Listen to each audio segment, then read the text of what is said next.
Testing, testing, testing, and we are live! Back at it again with Genshin Impact. Gosh, it's been a long time since I've played. I just haven't been able to keep up. I've been dealing with some issues with my meds, and then the whole politics and world events thing. Yeah, I'm trans and go by they, them. So, you know.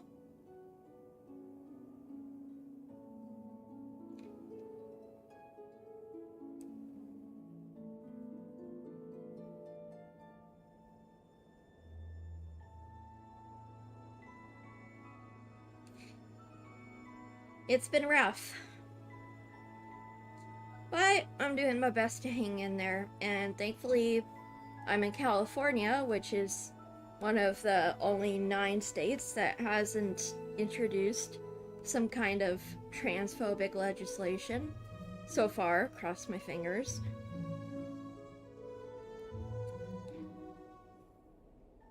But yeah, it's scary. We are on stage 8 of the 10 stages of genocide for trans people in the United States.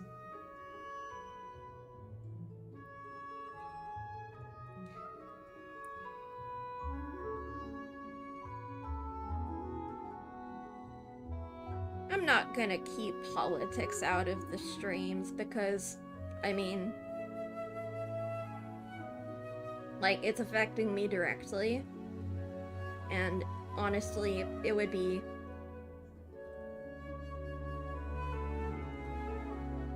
like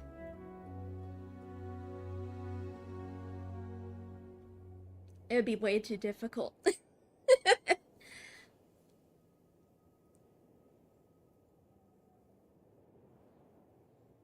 Especially with what's going on. It's only right to speak out.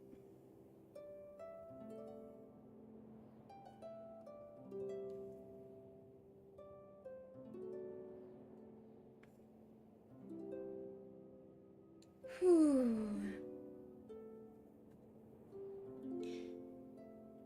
But other than that, I've been doing somewhat okay. I suddenly developed a shit ton of allergies, but at least I've figured out what they are, for the most part-ish. Still have some that I don't know for certain. But I'm narrowing it down. I'm gonna see an allergist soon. Yeah, did you know long COVID can cause allergies? Pretty weird. I mean, I know it fucks up your entire body, but damn. So yeah, all of the signs of what I'm experiencing, it's probably long COVID. Whoops.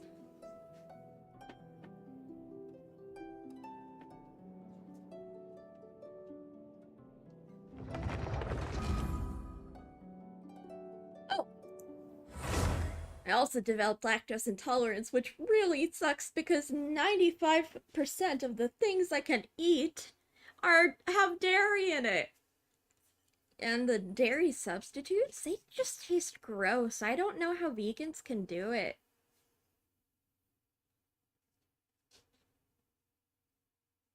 Hey! Doesn't Mondstadt celebrate the Windblume Festival around this time of year? Paimon has lots of good memories from the last one. The sweet scent of flowers on the breeze, the sweet smell of tasty snacks on the breeze, the feeling of the breeze on your face? The only downside was the lack of commissions. But Paimon's sure that was just a one-time thing. There's gotta be someone who needs our help, right? Let's go see how things are this year.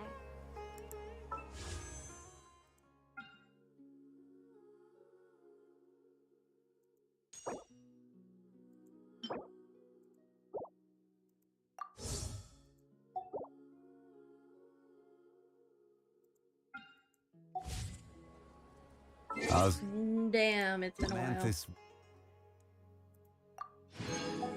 How do I claim the frickin' wishes?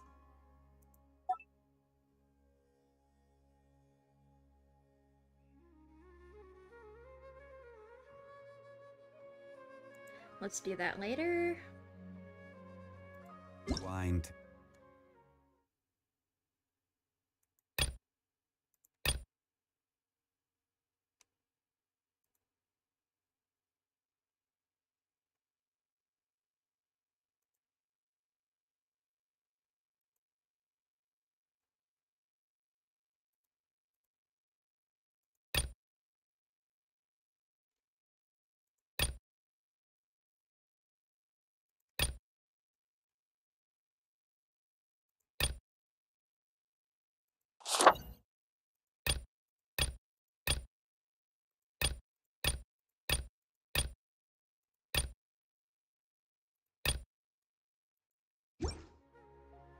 It's the same.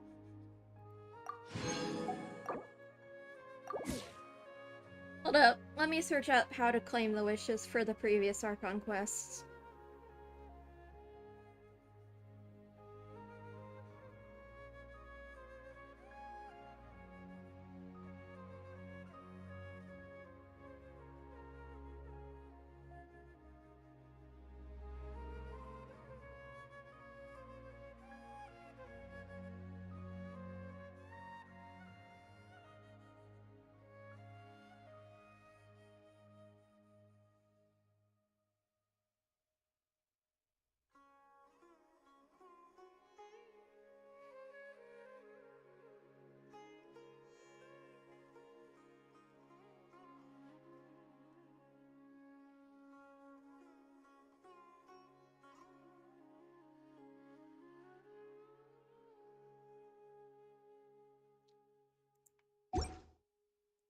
As I remember. Oh, there it is.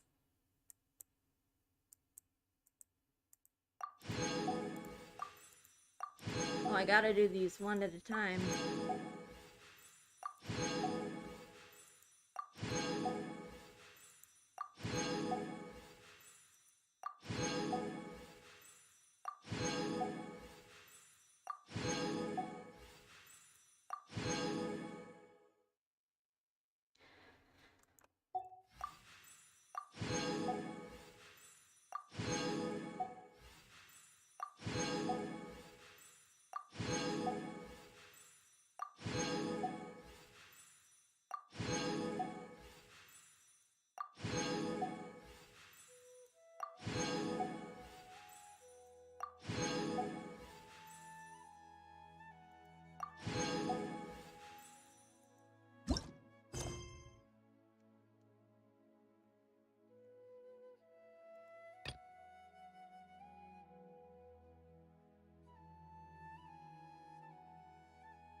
Let's do Windblume first.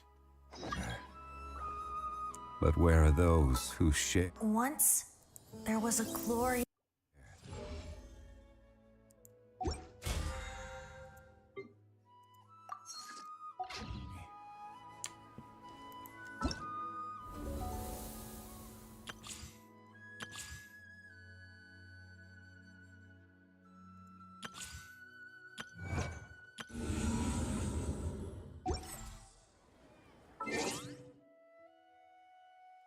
Already? Oh boy.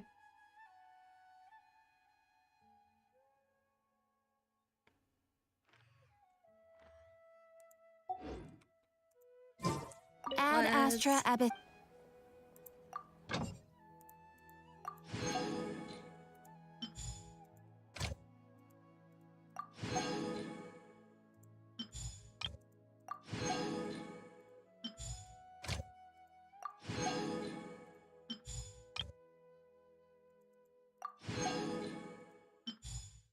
There we go. Do Mondstadt.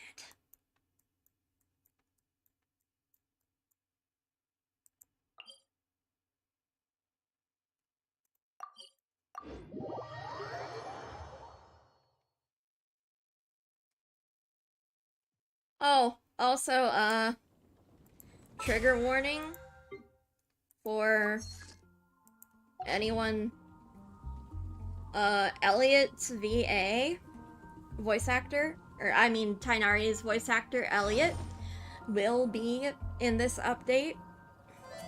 So, and yeah. I do not support what he's done. Horrible person. I'm actually a survivor myself. Not of Elliot, but in general. So, be warned!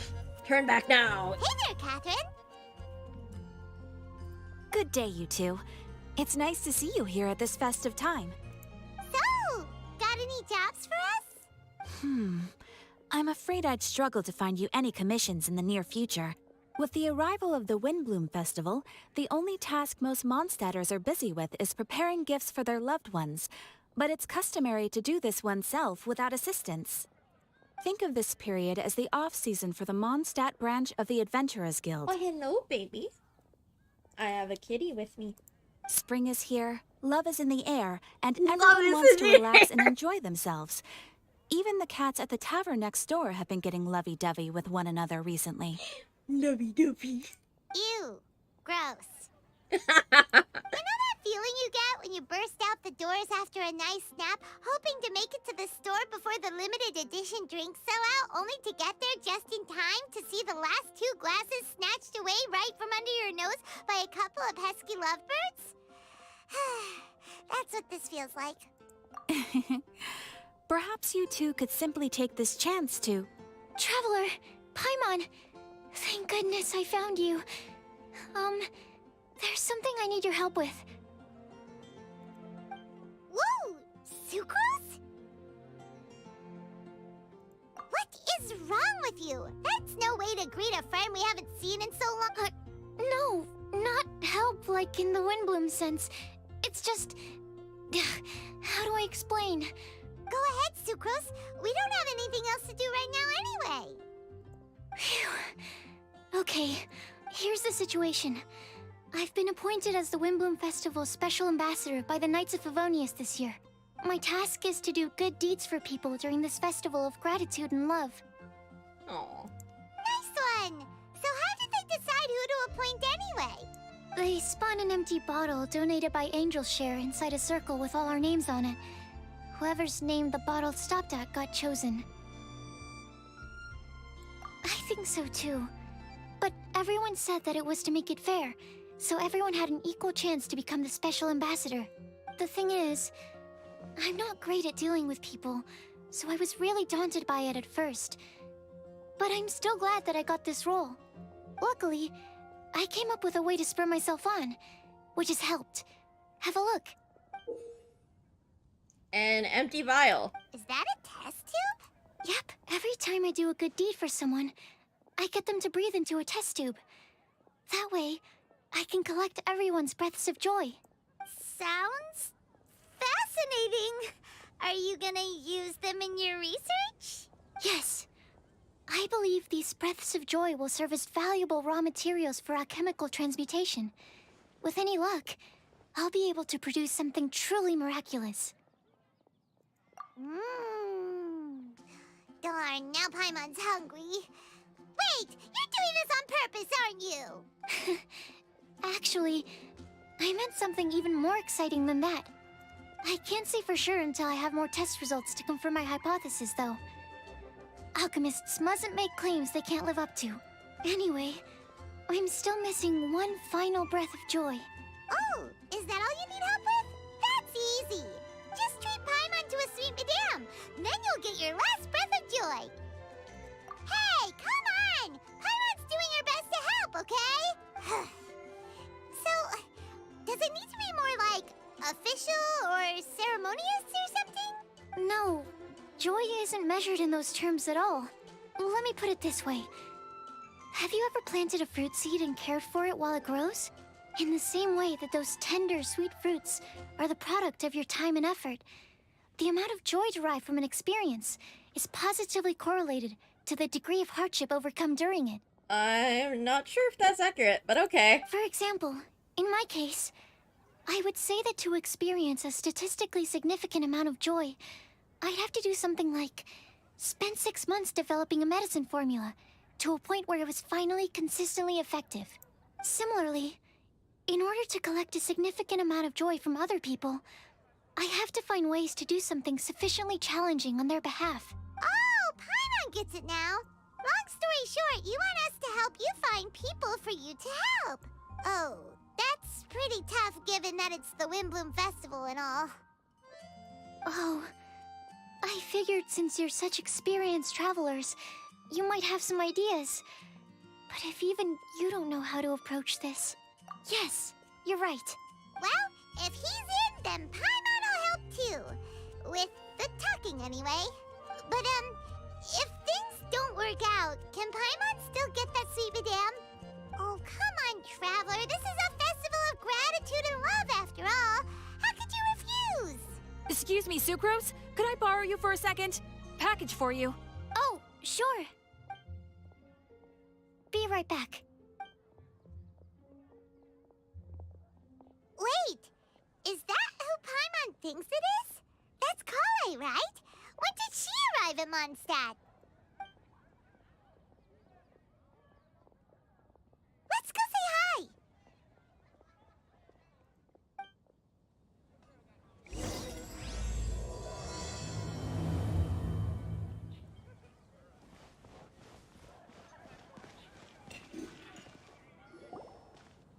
Kale! Hey!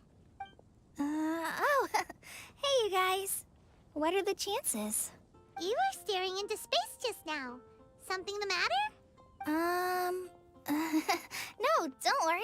I'm fine. I was just looking at a Mondstadt children's book in the souvenir shop over there. While I was flipping through it, a piece of paper fell out. The writing on it was really mysterious. Almost like a prophecy. If you can do these things, you may light the lantern of utmost joy and receive a supreme blessing. And what does these things refer to? Find a flower that is not of this world. Find a guide who will never get lost. Find one who would never lie. Find a legend that never ends. So, 4 things in total. Here, have a look. I asked a lady who owns the store about it, but she said that she didn't know anything about any paper slips.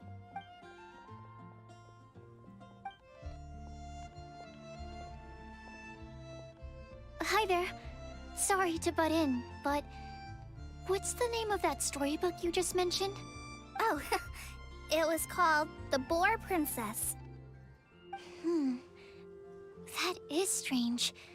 I've read that book, and it sounds like that note you found has no relation to the story at all. Do you know her? Let Paimon do the honors. Kale, this is Sucrose, an alchemist with the Knights of Favonius. And Sucrose, meet Kale. She's a trainee forest ranger from Sumeru's Avidia Forest. Hello. Hi. Oh my god. They're both so shy. My secret's blushing so much. This is getting awkward fast. They're both so shy. So, Sucrose, what are your thoughts on this prophecy? Could it be real? Without having done any research, I couldn't comment definitively. But if you want my subjective opinion, I don't think that it's a nasty prank or anything. The only people who read children's books are those with a childlike wonder and imagination. Or children, of course. I'm sure that whoever put this prophecy there would understand that. Would they really do this just to spread lies and ruin someone's innocence? I can't imagine anyone being so cruel. I can. That's a great take. I love it. Exactly. Who would want to hurt a child's feelings? Dottore! Okay, so what do you think the blessing is, Sucrose? If I had to guess, maybe a fairy that can make people's wishes come true or something? I haven't read many fairy tales, so this is pure speculation. With no other information on hand or prior research to compare against, I'm afraid it might not even be worth considering. Wow! Her guesswork is really good, though. I want to pick her brain some more. But will she find it annoying if I keep asking her questions? We've only just met after all. What's the best thing to say to someone you're meeting for the first time? Well, yes. I mean, if possible. Then, what would you wish for, Kale? I'd wish for a better personality. Uh-huh. Huh?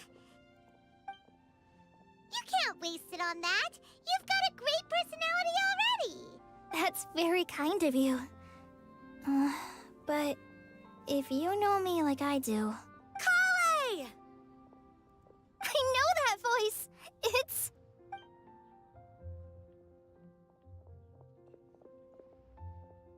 Kale! Whew. You made good time, huh? You're way earlier than I expected. I spotted your green hair way off in the distance. Good thing my eyes are sharp, or I'd have missed you. Amber! Have you been doing well? Did you finish all the pita pockets I brought you last time? You bet. They're getting yummier each time you make them. Huh? Wait, remind Paimon, have you been to Mondstadt before? Mm-hmm. A long time ago, I had a lot of help from a lot of people here in Mondstadt. So ever since my Elazar got better, I've been looking out for an opportunity to come back to Mondstadt and tell them all the news that I've been cured. Thanks. If it's okay with everyone, why don't I take Kale for a walk around town? I'd like to show her some of the places she didn't get to see last time. Of course. Fine by me. Sure, go right ahead. Sorry, Amber.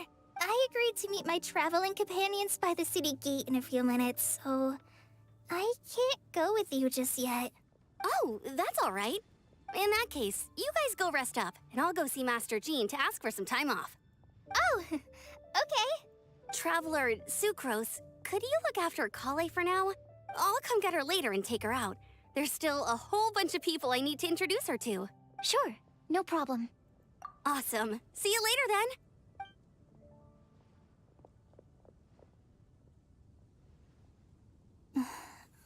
You all right there, Kale? You look kinda disappointed.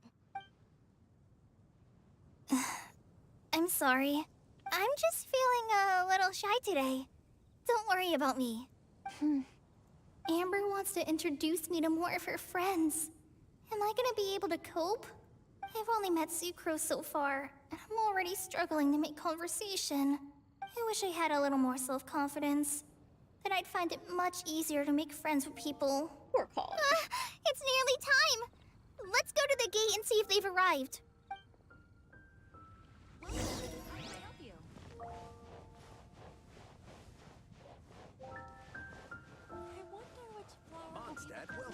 Hey, Ganari. And Sino. Okay. Last chance. Abandon ship. Why is this humble windmill such a great view? I mean, it's understandable.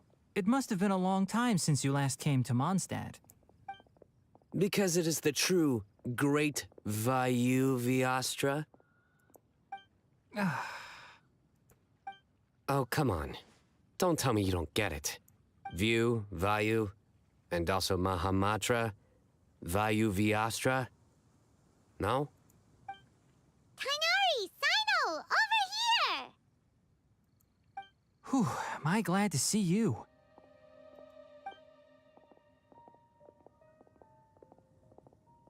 It's a shame. And who's this A young damn lady? shame. Master, this is Sucrose, an alchemist with the Knights of Favonius. We just met. See, Chris? This is my teacher, Tainari. He's a highly respected forest watcher in Sumeru, and he's also a very famous botanist. Kale's exaggerating. I'm Tainari. Pleased to meet you. So you have a teacher as well. The pleasure is all mine, Tainari, sir. Yep, he's extremely knowledgeable too. And this is General Mahamatra Sino of the Sumeru Academia. He's really famous in Sumeru as well. Greetings. Though if I might say so, we're purely here for personal reasons. You needn't be unduly concerned with our official positions. And Kale, there's no need to use my full title. Sino is fine. Or sir, if you absolutely must. Indeed. We're not here in an official capacity, just to keep Kale company on her vacation. Keep me company? But it was you two that insisted on coming. Kale is very important to us. We felt obliged to ensure her safety on the long, treacherous journey to Mondstadt. But I've been here on my own loads of times before. Two concerned dads. What if something bad happens while the General Mahamatra's away? There should be no issues. I have left my duties in the hands of my subordinates, and two especially reliable helpers. Oh, Sucrose. What were you saying about you having a teacher as well? I was just going to mention that I think we're in a somewhat similar situation. I'm an assistant to Mr. Albedo, Mondstadt's genius alchemist. Oh, please, Sucrose. Genius is an unnecessary epithet.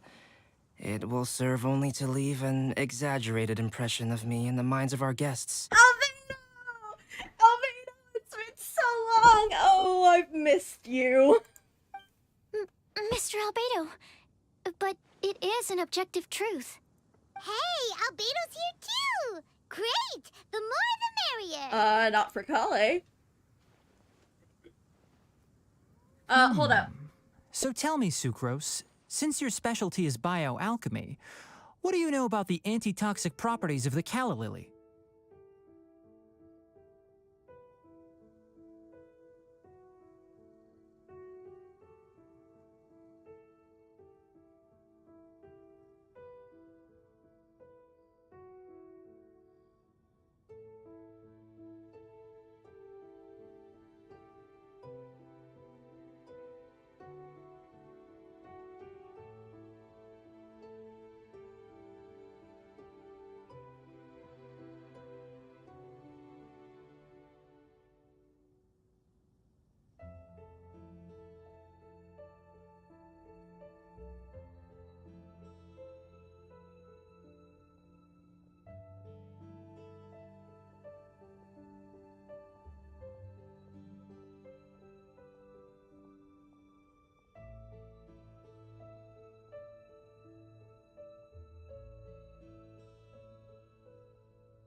Sorry for the interruption, but I might have to call the stream early.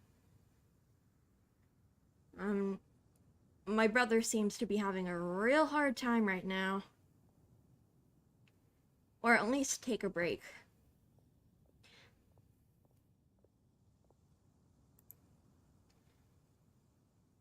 Yeah, he isn't doing well.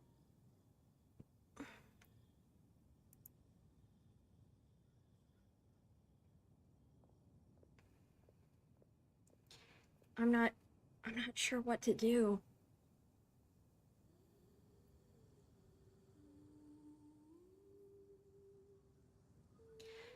I suppose I'll keep going for now until...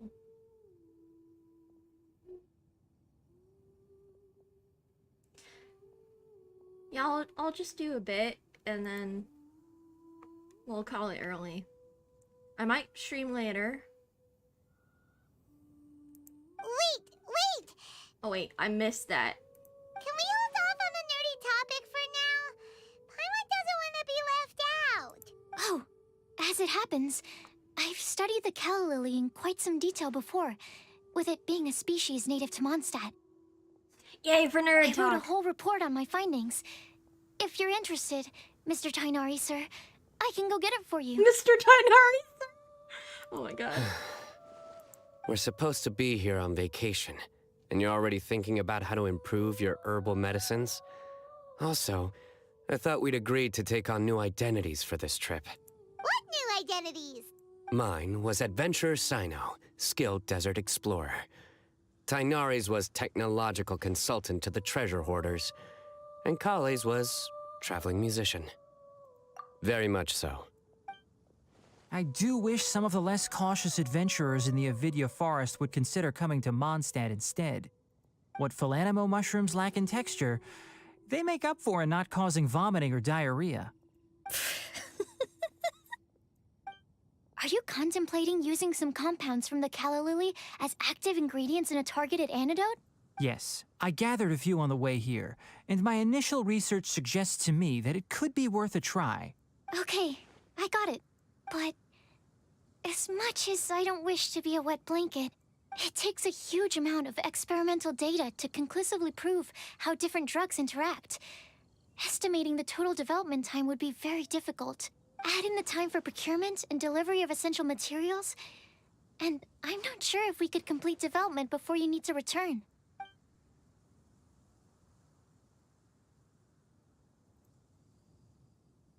Then please, allow me to help. Mr. Albedo.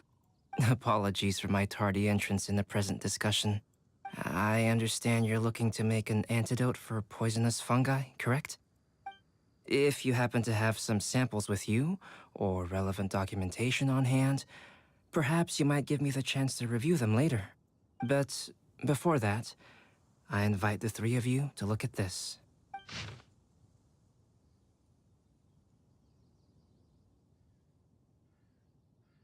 Food and lodging arrangements? One of Mr. Goth's other properties? Adventurers Guild reception area backup plan. Group meals on first day following, which are all free to make their own arrangements amidst the city's various restaurants and taverns. Self-catering facilities will be prepared at lodgings. Outdoor activities considering our guests' sightseeing interests. Sucrose, Timaeus, myself, and some of the Knights of Pavonius can accompany our guests, splitting in groups where necessary, obtaining souvenirs, multiple collection methods. With Windblume's glory, the outdoors themselves, creation through alchemy and handcrafting are all possibilities. Scientific observations, emphasis on botany, official business, no such needs at the moment. Food and lodging arrangements? Were you quietly writing this up the whole time? Paimon didn't even notice! Hardly. Rather, I should apologize for interrupting a serious discussion between trained professionals, especially after they've traveled so far to be here, when I myself am neither an adventurer, nor a technological consultant, nor a musician. Is that a joke? Nevertheless, I would encourage you to have a knowledgeable local arrange your detailed itinerary while you're in Mondstadt. Take a look. And should you find anything here to be objectionable, it can easily be adjusted. This is too kind of you. These arrangements are quite excellent. It looks great! Even Paimon feels like tagging along for the food and board. Wait! Doesn't Paimon's opinion matter anymore? Paimon's technically a guest in Mondstadt too, you know! Very comprehensive. The adventurer, technological consultant, and musician I'll approve. Thank you. Just one thing. We'd like the chance to cook as well. Why don't we change the group dinner to a camping and cooking trip? I'll help pitch the tents. I can help too. And Paimon will take him to Good Hunter to order some starters. Mondstadt's cold-cut platter is not to be missed. Great, then it's decided. Sucrose and I will bring the three of you to your inn for a quick rest. You two, Let's meet by the lake this evening.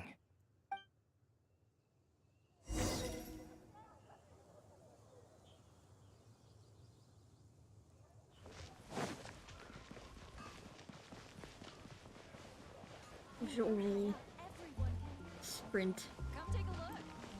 He really puts his whole body into that sprint. Hey, Sarah! Can we have a cold cut platter to go? Sure, coming right up. Would you like anything else? Do we, want anything else? Yay! So you do remember after all! You're just the best! Paimon will give you the sweet flower from that sweet madame as a Windblume. No need to worry about that! Paimon can make room for good food. All right, just a moment. Oh, that was great. If that was a Windblume treat, then Paimon wishes it could be the Windblume Festival every day.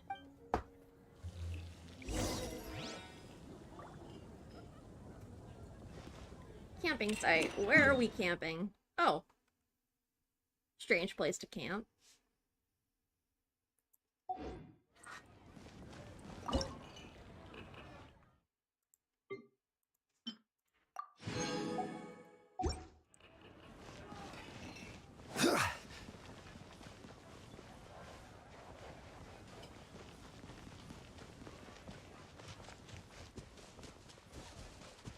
Oh, hey.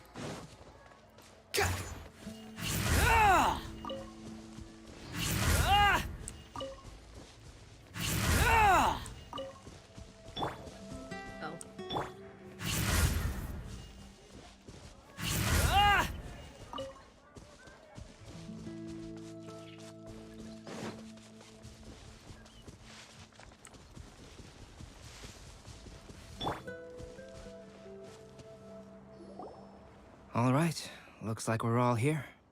Not at all. We just came early to set everything up, since we happen to be free today. Kale put up the tent so quickly, but still managed to tie very sturdy knots. You can really tell that she's a professional. I didn't do much apart from passing materials around. Thanks. It's all thanks to Master and Sino. They taught me everything I know. What can I say? For a skilled adventurer, this is just another day on the job. Are you quite finished? Or were you going to sing each other's praises till the moon rises? Come on, let's all sit down.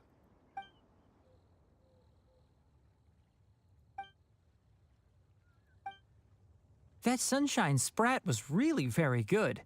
I didn't watch you cook it, but I believe that the prominent umami flavor of the dish owes itself to more than the fish alone.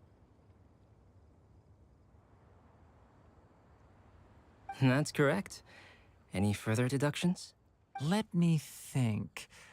The aroma was quite uniform. Unlike that of a spice blend, it was also unfamiliar to me. So I would venture that it was a Mondstadt specialty. As far as edible Mondstadt plant species are concerned, calla lilies are usually used in soups.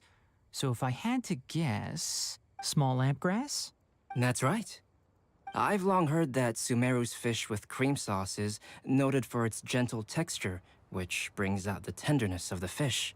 Here in Mondstadt, we're not quite as varied in the use of spices as in Sumeru, but the principle of bringing certain distinct flavors to the forefront through combinations of natural ingredients is very much the same. I liked it a lot. I'm curious as to the exact ratio of ingredients. I'll write a copy of the recipe for you. Would anyone like to try the nutrient-dense meal I made? I'll have some. What about you, Kale? It doesn't look like you've eaten very much. Is your appetite low at the moment? No. I just don't eat a lot normally.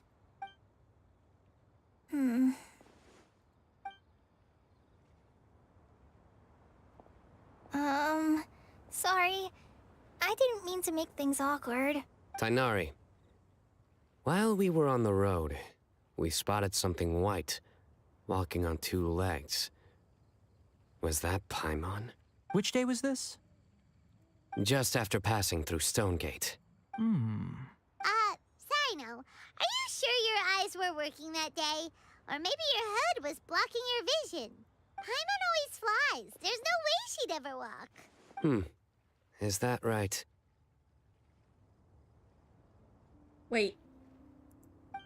I thought that you'd made me snacked on too many local ground nuts. Oh my god. No? Not funny? Ground, you know. As in ground up, but also the ground.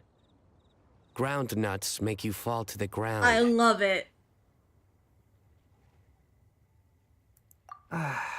Think of this as part of the process of getting to know Sino. On the bright side, these jokes show that he thinks of you as his friends.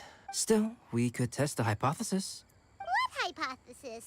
That plant species indigenous to Mondstadt may have an effect on the motor functions of flying lifeforms. Hey! Paimon's not your test subject! Anyway, by your logic, wouldn't that mean that eating, say, Zaitun peaches, that would make a sick Paimon peachy in no time or something?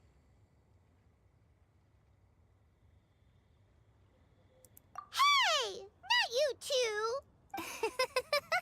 I think the Traveler and Paimon's conversations are more entertaining than Sino's jokes. Ah, I see. You must have been keeping quiet about this grievance for quite some time now. You seem much cheerier now that you're here in Mondstadt, Sino. Actually, it feels like you're a completely different person. That's because I'm Sino the Adventurer. It's not? In fairness, you only saw him in his work mode while you were in Sumeru. He's actually like this most of the time when he's in a good mood. Yep, it's true.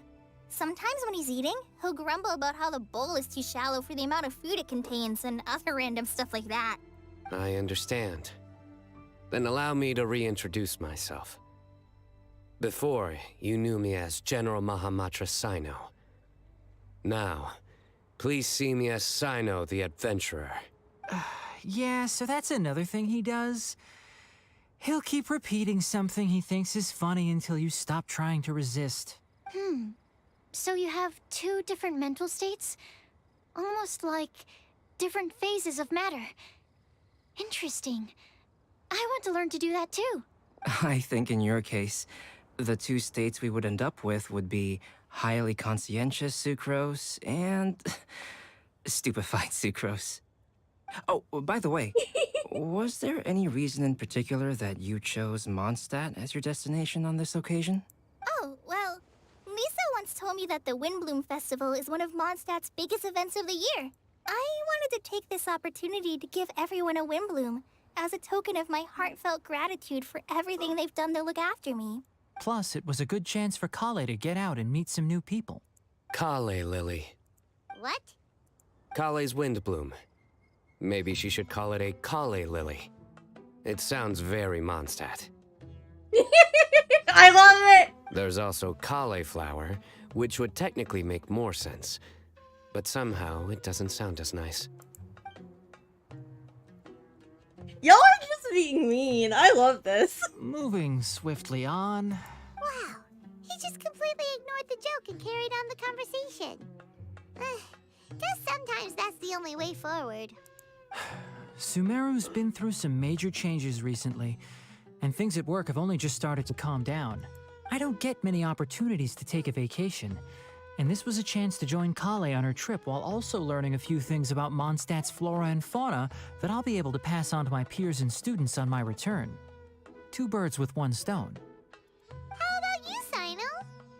I came to ensure Kale's safety. That's just an excuse. Plain and simple. Also, there's the matter of a Genius Invocation TCG custom-made card back. Aha!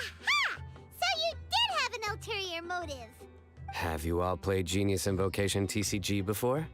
And that is why I am proud to call you my friend. When I first began contemplating getting a new card back, I asked around before eventually deciding to ask the legendary Mr. Calx for guidance. A friend of mine, Sawada, whom I played cards with on occasion, had been to Inazuma for the Irodori festival. He told me that Calx was a Mondstatter, so I should try my luck there. Calx? Isn't that... You mean, he's a friend of yours? I see. So, you came to Mondstadt in search of Calx. No, that is inaccurate. I came here principally to protect Kale. You most certainly did not. Kale's been here on the quiet numerous times, and this is the first time you felt the need to join. Not only me, same applies to you too, doesn't it? If my writer friend were here now, I'm sure he would describe this curious coincidence as having the makings of a good story. It's always a pleasure to meet a fan. Oh, here it comes! Wait, you mean you're Mr. Calx? Having my new friends address me by my pen name feels... somewhat unusual. Please, just call me Albedo. Huh. So you're Calx. Sino's been talking about you non-stop recently. He's intent on getting you to design a bespoke card back for him. You didn't have to say all that. Cute. I don't usually take private commissions, but I believe that we are friends now, all of us. Our conversations have been deep and interesting. And Sino, your passion for this game is indeed one of a kind. I can see it in your eyes. Obviously. And given that you've come all this way from Sumeru to see me, I'd be quite honored to take this commission. Wow, your teacher's so nice. I feel the same about yours. Well, they definitely have different personalities, but they're similar when it comes to their character. So, how much should I budget for the timeless masterpiece you will produce for me? Surely, timeless masterpiece is something of an overstatement. Any artwork fit to appear on the reverse of my card decks is by definition a timeless masterpiece, even if I do say so myself. Don't mind him. These TCG nut jobs are all like this. I see. So, this has an almost religious significance. Well, for starters, I'd like to hear a few more of your jokes. My jokes? You like them? I do. Really? I didn't see you laughing. Yeah, well, the joke's ability to induce laughter is a separate matter, but I certainly find them fun. If I might interrupt, does anyone else smell something strange? My nutritional meal! Will it be okay? Should we go over and take a look too? No, I want to hear more jokes.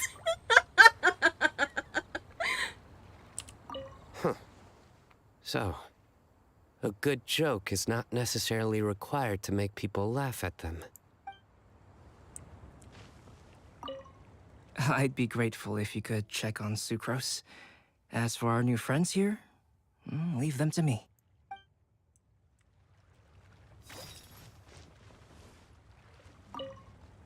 Well, Albedo and Sucrose were delightful, but this was still an exhausting meal. The cooking pot. Is everything okay?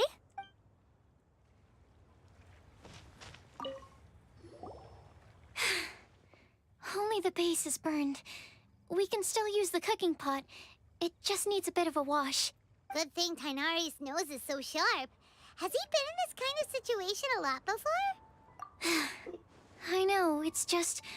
I'm sorry to disappoint Sino. I guess we'll have to do this again another day. Oh, yes. I'm not sure if you've noticed. Kale seems a little... depressed. I noticed she was in a low mood when everyone was talking. Remember that note she received? I was just thinking. I want to try solving this riddle and giving Kale the chance to accept the blessing. Oh, yeah! She's someone who needs your help. Exactly. Maybe she'll be willing to breathe into my test tube. But anyway, that can wait.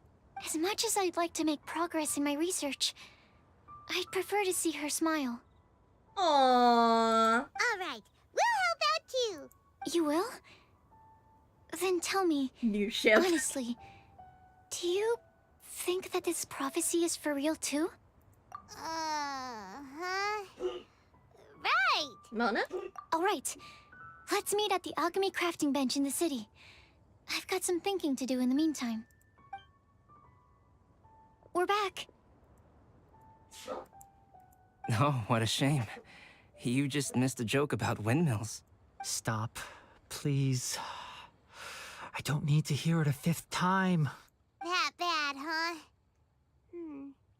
Well, now Paimon really wants to hear it for some reason. Didn't you say you want to see the Dragon of the East at some point? When are you going? Tomorrow morning. And you? What are your plans? I'll go into the mountains to have a stroll and collect a few plants as samples. Oh, perhaps I could join you? I'll be looking for inspiration for these card back illustrations. Found you! I knew I was onto something as soon as I saw the fire. Wow, you have really sharp eyes. That's an outrider for you. Uh-oh. Did we break the fire safety rules or something? Actually, you didn't. Strictly speaking, you should have reported your plans first. But since 2 of our very own alchemists are here, I'm happy to look the other way. Ah, yes, introductions. I'm Amber, and this is the Reconnaissance Company Captain Eula, a good friend of mine. Good evening. You are friends of Kale, yes? A pleasure to meet you. Oh, Amber and Eula. The pleasure is ours. I've heard a lot about both of you from Kale. Oh, really? All positive, I hope. You asked that last time, too. Of course it was positive. I'd say. We hear the latest news about you every time you write to Kale. Glad to know we've made a good impression so far. Anyway, we're just here to collect Kale, so don't let us interrupt your chat.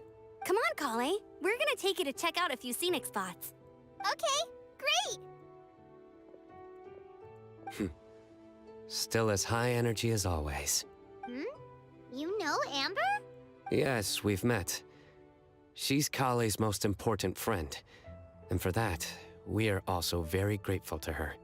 That's Amber for you. Her outgoing personality means she can make friends with just about anybody. It's getting late, and we still have a lot lined up tomorrow. I suggest we all head back and get some rest. All right, I'll start packing up. You're gonna get the tone-deaf bard to check out that note, aren't you? Oh, Guess Paimon knows you pretty well, huh? Oh yeah. Always goes to Venti when something mysterious happens. Like in the most recent Golden Apple Archipelago.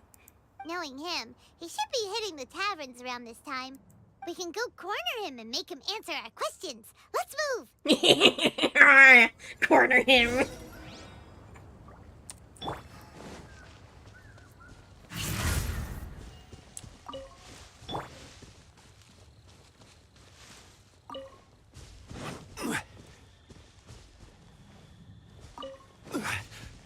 Oh, hey. This is new.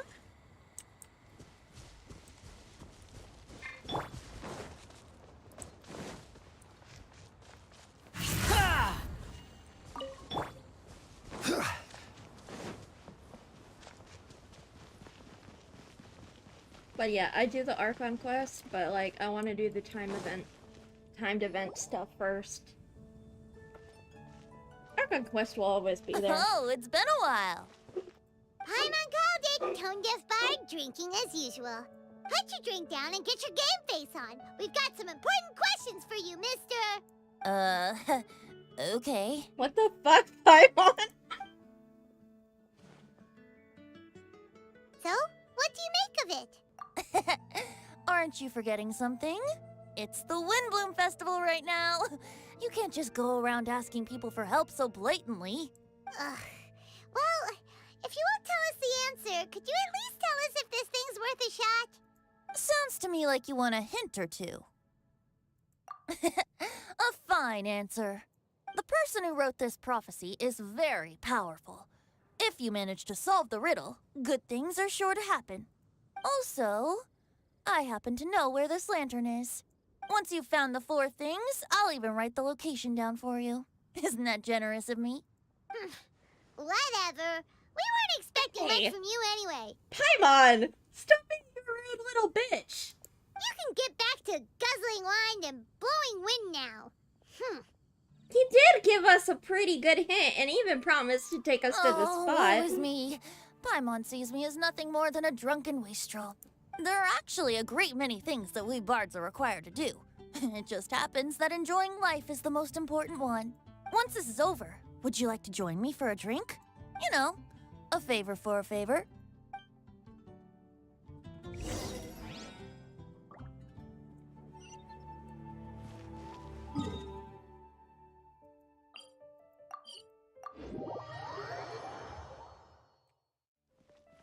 Alchemy table! A flower that is not of this world. Not of this world. Sucrose! Into We've that? got some good news and some bad news. Which would you like to hear first? Let's have the bad news first, I guess. Huh? Really? Don't most people usually want to hear the good stuff first? Oh, all right then. Basically, we went to Windrise to divine the breeze. The wind said that the prophecy is real and that your idea is a really good one. That doesn't sound like bad news. So what's the real bad news then? Paimon ate the bad news.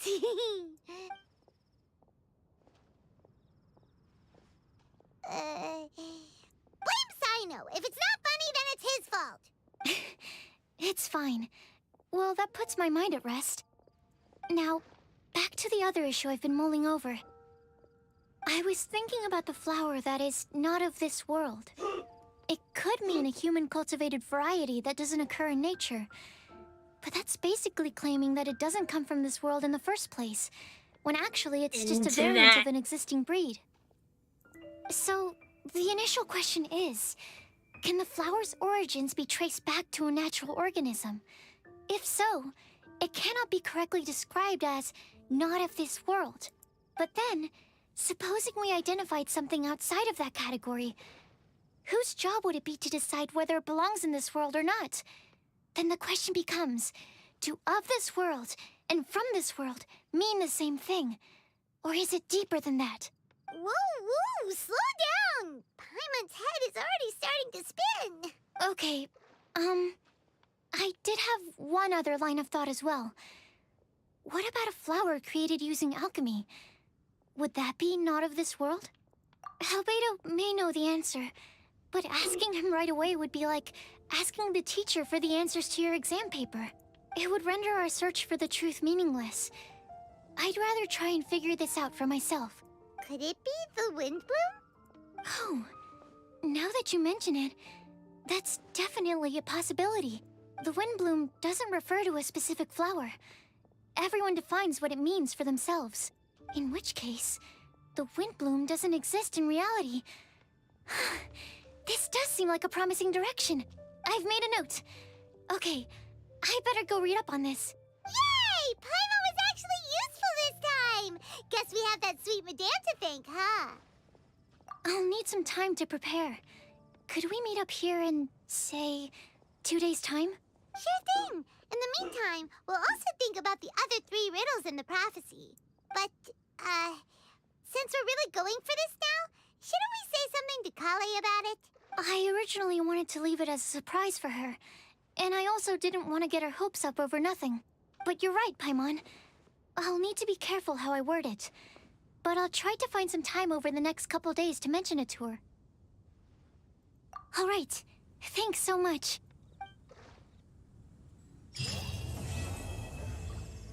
Yay!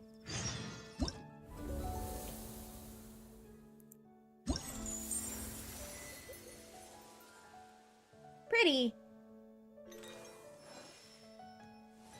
Ooh, tiara.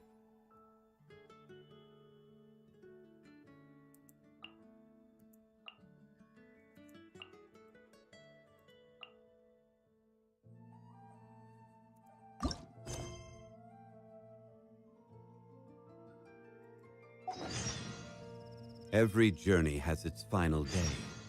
Don't rush. Oh.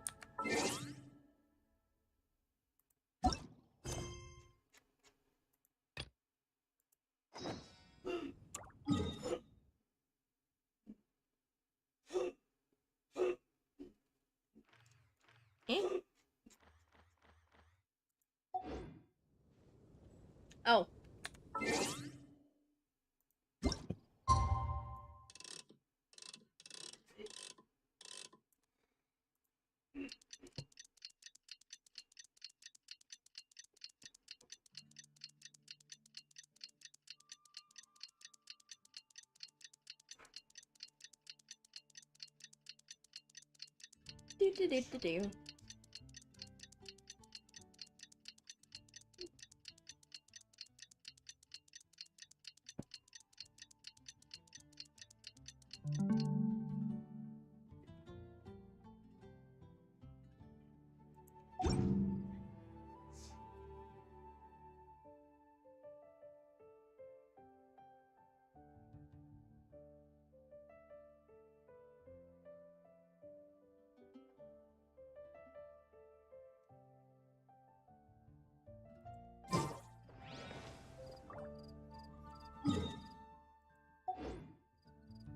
Eight.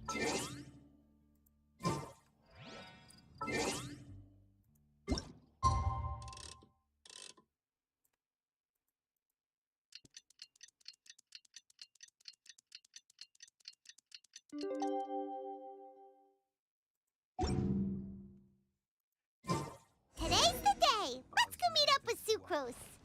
Hello. Sucrose, we're here! Oh, Traveler, Paimon. I only just arrived myself, so I'm still getting ready. Ah, and Kale just passed by a moment ago. She said she had some things to sort out at the inn where she's staying, but she'll meet up with us when she's done. Apparently, Tainari and Sino both went out, but she stayed behind because she wanted to help us. Not too bad. After reviewing it again with fresh eyes, I came up with a new theory which seems to hold some water. I'll attempt to explain it as simply as I can. I believe that each of the 4 things in the prophecy refers to a different field of knowledge. So, in a way, the prophecy is a test of the reader's intelligence. But it's unlikely for any one person to have expertise in all these different areas. So I suggest that we seek out one expert from each and get their opinion. Also, in 2 out of the 4 areas, the prophecy seems to want us to find specific people. It may even turn out that the people themselves are the answers. So it sounds like we should put our heads together and list out the people who can help us. Exactly. I think we can go through each riddle in turn and generate 4 groups of names to match the 4 questions. Alright, then let's start from group 1. The first riddle was, a flower that is not of this world. Personally, I would still go with Albedo for this one. Alchemy is the most likely to have to do with otherworldly things, and he is by far the leading expert in this regard. Exactly! You're the creator of the tetratanic sweet flower. Who knows? Maybe I'm that's surprised the flower Paimon we're remembered looking that for. word. Huh? You really think so? Oh, but what about Tainari? He's a forest watcher and knows all about plants. If it's a flower we're looking for, maybe he's the man for the job. Alright, I'll add him to the list as well. On to group 2. This subject is a guide who will never get lost. That's kind of abstract. Does it just mean someone who never loses their way? Traveler. Wait, but they have to be able to guide others too. So it's not quite as simple as that. Oh, you mean Mona? Yeah, she definitely count. Mona. Yes, she certainly seems very confident. And she can use her astrology to guide people. Would Bennett count? Well, his luck's so bad that as long as you go in the opposite direction from him, you'll always be going the right way, right? I see. I suppose I can't argue with that logic. Add him to the list. Finding everyone won't take long, I so don't think one it's extra Bennett. person won't hurt. I know. Would Outrider Amber be a valid candidate for this category as well? Yeah, she would! She's got a great sense of direction after all. As a matter of fact, when the Traveler and Paimon first came to Mondstadt, she was actually the one who gave us directions. Yes, she's certainly a good guide. Is there anyone else? Let me think. Yes, I believe there may be one more. Albedo once made a set of equipment for Mika from the reconnaissance company. He's their surveyor and an exceptional pathfinder. He's even instructed others in the discipline of surveying before. So, in my view, he's highly unlikely to lose his way and would be very good at helping others find theirs. Cool! Another one for our list. Wait, Kale should have been here by now. Wonder what's taking her so long. Sorry, could we continue our chat somewhere else? Oh, you wanna go see how she's doing, right? Sure, let's all go.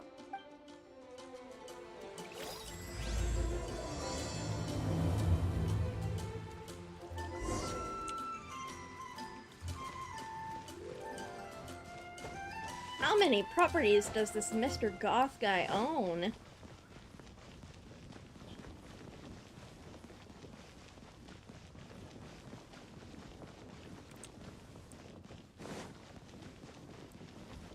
There you are. Hi, Kale. Hope we're not intruding or anything. Is everything okay? Sucrose! I was preparing some stuff. Is it time already? Oh no, I'm sorry. Don't worry. The Traveler and I only just met up. We were just worried that you might get lost along the way, so we thought that we'd come get you. Thank you. I'm ready to join you now. How's that thing going? So let's pick up where we left off. Next up is the third line.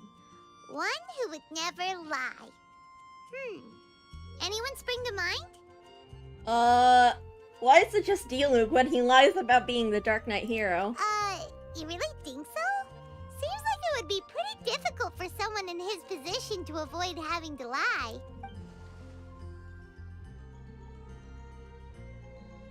Then what about Kaya? He's the cavalry Oh my captain and a rather popular figure, but... The chronic liar! You think there's something fishy about him too, huh? Yeah, he's definitely a sneaky one. Bet he lies all the time. I can't help but agree with you there. There's the tone-deaf bard. But on second thought, he wouldn't qualify either. He talks way too much nonsense. Is there anyone else for missing? Maybe Jean? Acting Grandmaster Jean? Yeah. She has a good name in that regard. But from what I know, she sometimes covers up the truth out of concern for those around her. For example, when Lisa loses track of time in the library and misses her patrol shift, Jean will come up with some excuse, like Lisa's ill today. Also, she sometimes makes up stories to get Klee to behave. Like the one about the big monster that comes to catch naughty kids who don't go to bed on time. Do you think that rules her out? White lies are still lies, but do we really have to reject her because of some harmless fibs? No, we're the ones being strict. Rosaria doesn't strike me as the type of person to lie. Oh, Kale, you probably haven't met her yet, have you? She's a sister from the church who looks, a little scary and not very sociable. She stopped by the alchemy bench once, a long time ago, and asked me about Albedo. I thought maybe she was trying to find him, for work or something. But when I asked, she just said that she was curious about him because he was so intelligent, and wanted to talk to his assistant to find out what he was like. A lot of people might have given a more tactful justification, but I could see in her face that she wasn't trying to hide anything. She was just very direct and straightforward. That's why I don't think of her as the lying type. Rosaria doesn't look like the sort of person you'd want to get into a fight with. Maybe she just fights her way out of situations that some people might lie to get out of. I can definitely see that. I've also heard the other sisters say that Rosaria doesn't even make excuses when she skips choir. She just doesn't show up. She's a tough cookie, huh? Let's put her name down. In that case, I think Sino fits in this list too. True. Lying's probably more trouble than it's worth for someone like him. Kinda like with Rosaria. I mean, he said he was an adventurer, didn't he? Or was that just a and joke? Paimon also nominates Razor. Bet he couldn't lie to save his life. I've also got someone else in mind. Noelle, the trainee knight. She's a very honest person. I don't think she'd tell a lie. Alrighty, write her name down too. Wait, there's one more person. You know, our long-standing staffer at the alchemy bench. Huh? Timaeus? You mean Timaeus? Yes, him. Truth be told, he's been love-struck recently. He swore that he wouldn't say a dishonest word or slack off until he succeeds in getting the woman he loves. Timaeus has a crush? Yes, that's right. Well, who is it? Do you know her? I've never met her. All I know is that she's from Liyue. Timaeus says that she's fun, has a great personality, and is very, very good looking. Since we're on the topic, helping Timaeus win the lady of his dreams was also one of my goals for this Windblume festival. But how can we help with that? I don't know. Make sure he uses nice paper and a fancy envelope when he sends letters to her. Help him pick a nice gift and wrap it properly. That sort of thing. Yeah. I had the same situation once in the Avidia Forest. I helped another forest ranger out by delivering a love letter to the coworker she likes. Yep, that sort of thing exactly. Oh, also, I helped him with some of the groundwork for one of his research projects. He must have appreciated it, because he gave me a refrigeration device that he's been developing as a thank you gift. Is it any good? I mean, it looks nice. Sounds like a no. Alright, guess we'll put Loverboy down on the list then. So mean. Okay, so last of all, we have a legend that never ends. Anyone come to mind for this particular line? Lisa! Lisa, perhaps? A librarian understands books best, and Or aren't Venti. most legends written down somewhere? When I think about legends, fairy tales and picture books come to mind. Maybe Kale. She read a lot of fairy tales when Tainari was teaching her to read. Oh, Do I count? of course you do. I'll put you on the list. I prefer to read things like an illustrated analysis of alchemical substances and their uses, the fascinating principles of crafting, and hypotheses of life. Point taken. Paimon didn't quite understand any of those. Paimon's a dumbass. Klee might be a good choice. Her mother, Alice, is a renowned traveling author, so I'll bet she's been exposed to all sorts of myths and legends. Venti. Klee makes the short list. I guess Well, Venti said he wouldn't help. that should just about do it. Next up, we should go and ask the people on the list about the prophecy. Do we have to ask absolutely everyone on the list? It seems like a lot of people. It is. So, I was thinking that perhaps we should split up. That might make our search more effective. Okie dokie. Also, I've thought of a method of gathering feedback. No problem. We can do that. What can we do? You and the Traveler are practically joined at the hip, so you two can go together. I'll pair up with Kale. Are you sure? Both of you can barely speak to strangers. Capable Kale and sensible Sucrose. Sounds like a winning combination. Not socially. I mean, they are cute together, though. Okay, I promise I'll help. Capable Kale. Yeah, I got this. Rest assured that the unbeatable Traveler and Paimon will do our part too. Off we go.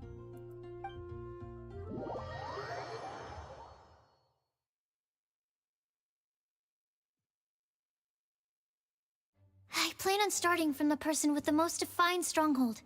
So let's go to the library. Lisa should be there. Stronghold. That's an, interesting word to use. Maybe den? No, that's even worse.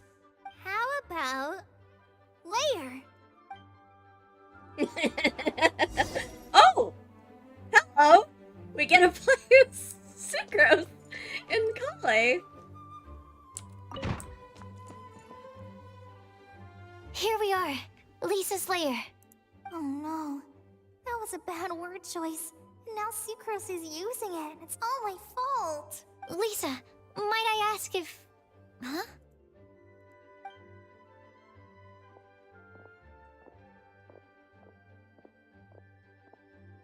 Oh, hey! Sucrose. Kale. What are you doing here? I can only sucrose that they were Kale-ing on someone. At least that's as far as I know.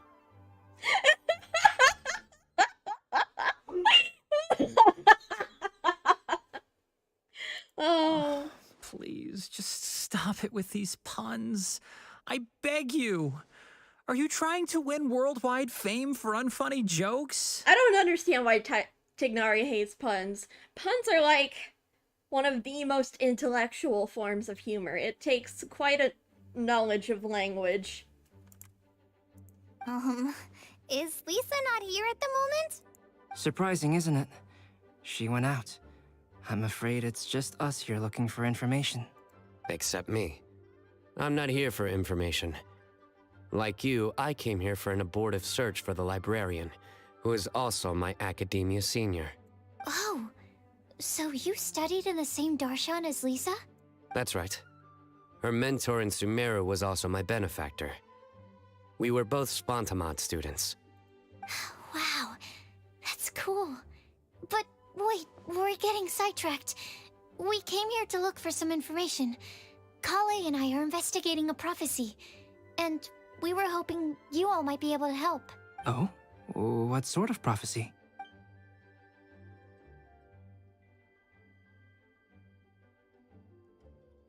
I see. You want to ask them about the flower that is not of this world, and me about the one who would never lie. But there's no rush. You don't need to answer right away. We're just here to tell you about the situation. You can take your time to think it over and submit any thoughts you have in written form to the Sucrose mailbox. The Sucrose mailbox? Yep. I was thinking about it on the way. And although they seem like trick questions, there's a lot to mull over once you get down to the details. A quick answer off the top of your head might not go into enough depth. So, I decided to place a mailbox next to the alchemy crafting table. Everyone can submit their written answers there when they're ready. We don't have to call it the Sucrose mailbox, though. It could just as well be called the Sucrose and Kale mailbox. Or even the Sucrose, Kale, Traveler, and Paimon mailbox. I think in this case, we can just go with your quick answer off the top of your head. Sounds like a good solution. Certainly more reliable than verbal discussion alone. Agreed. Certainly when it comes to discerning whether someone is a liar or not, you cannot simply take them at their word. Understood. Once we've had a look into it, we'll place our replies into your mailbox. Thank you all so much. Okay, let's tick them off the list and carry on working our way down. Already done. They work so well together. Oh, are we gonna get I'm them pleasantly interacting? surprised to see those two introverts getting along so well. Do you get the feeling that Kale's return to Mondstadt has emboldened her more contrarian side? Yes, I'd noticed that too. Traveling and meeting old friends are both good for the body and soul. And isn't rediscovering one's youth while revisiting old haunts a worthwhile pursuit? When I first met Kale, she'd never known happiness or youth. But things are different now. Her Elazar being cured was a huge milestone in her life. Kale is a very sensitive and introverted child. I'm sure you must have noticed that too, Albedo. From the time she's been in my care, I've observed that she's actually a very lively character by nature. But she had a very rough start in life, and it changed her. So, might I assume that your respective claims of looking for plants and artists in Mondstadt were just pretexts? I wouldn't say that. Both Kale and Genius Invocation TCG are very important to me. Would it really kill you to just say yes in this situation? Fine. Yes, we came out of concern for Kale. She's been back to Mondstadt of her own accord several times, but it has led to no significant improvement in her mood. Honestly, I love these conversations without the Traveler and Paimon. They're so good. Well, it won't hurt to give her some more time. I believe that Sucrose might be able to help her. Sounds like an extension of your own self-confidence as her teacher. You could say that. In a similar vein, I've heard that Sumeru scholars often build their social relationships based on their academic ones. Is that true? I suppose it might look like that from your perspective. Sumeru society is something of a special case. The reason it is known as the City of Learning is because all of its resources are in some way linked to academia. As such, academic resources equate to social capital. It is not unheard of, for example, for people to build a family in order to pursue further studies. But the relationship between the three of us is not an academic one turned social. We've never even worked on a paper together for starters. Oh, so I would think of us more as siblings. An equal and pure relationship, unaffected by academic considerations.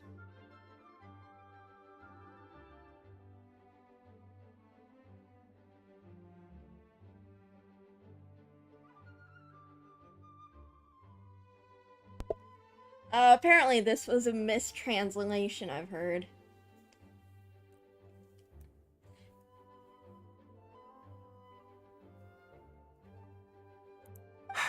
As much as I'd prefer not to admit it, that statement is not inaccurate.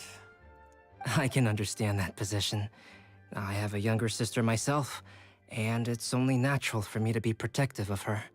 They basically said that they both view Kale as a younger sister, not that they view each other as brothers. What you described fits the idea of a city of learning, as I imagine it. The family is where all social relationships intersect. As such, a family founded on common goals may actually be more stable. By the way, who's the eldest between you? Let's not go down this rabbit hole, please. In terms of age, I'm the eldest, of course. He just doesn't want to admit it. But your mental age is younger than that. I dare say even by enough to be the youngest sibling. Perhaps I could bring Kale into this happy family to be your elder sister. No. You will never see me admit to being the youngest sibling. Except perhaps as a last-ditch effort to turn the tables in a game of cards.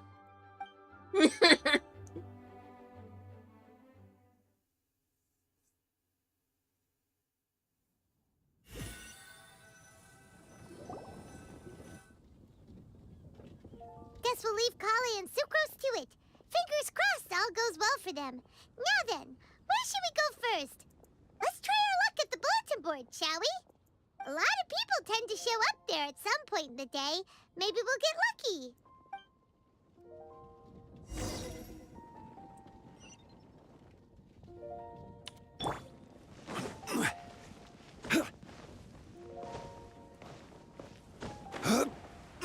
Whee! Kitties.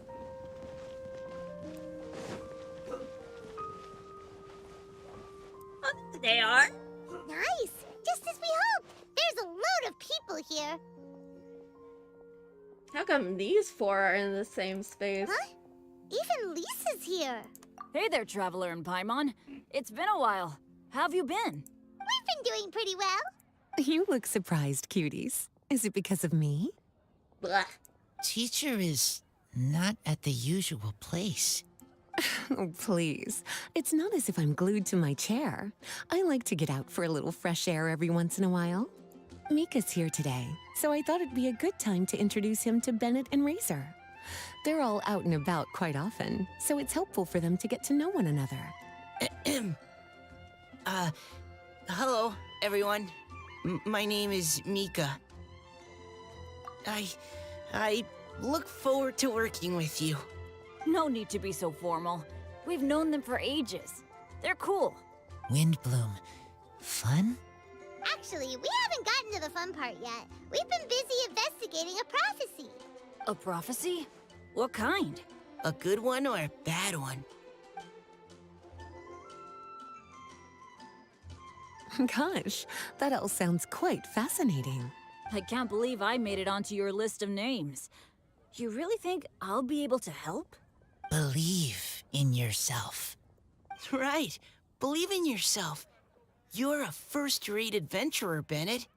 Okay, then in that case, I'll step up and present my thoughts on the matter. Except I forgot I'm not really good at organizing my thoughts. Oops. Oh, there's no need to tell us all of your thoughts right here and now. Sucrose said she'll put a mailbox next to the crafting bench, so you can just write down your thoughts when they come to you, and drop them there. A meticulous and efficient plan. Yep, that sounds like Sucrose. I will think also. Give me some time. You're gonna make Razor right? You... You still have other people on your list that you need to go see, right? We should leave you to it. Don't worry about us. We'll drop off our letters at the mailbox as soon as we're done. Okay, bye for now. Let's head over to Star Snatch Cliff next. Maybe we'll be able to find some people there. Star Snatch Cliff? And even if we don't find any familiar faces, you can see really far from up at the top. Maybe we can find people that way. Oh, you're working so hard. Do be sure to get some rest when you can. If you get tired, you know you're always welcome to visit me for a break and a cup of tea.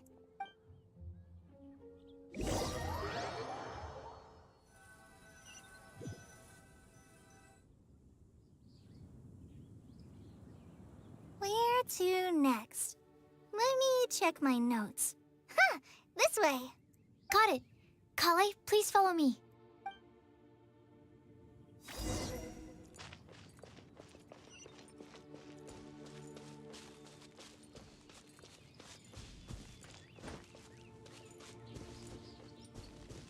Eh?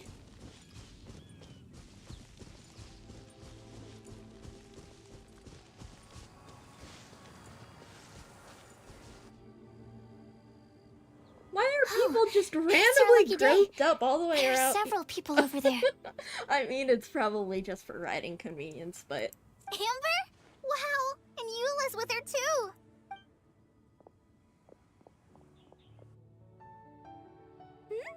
Oh, it's Sucrose! And Klee also spies... the girl with the long scarf. Kale, we were just talking about you. Ah, right. I don't think you've been introduced to Noelle before. Kale, this is Noelle, maid of the Knights of Favonius. Nice to meet you, Kale.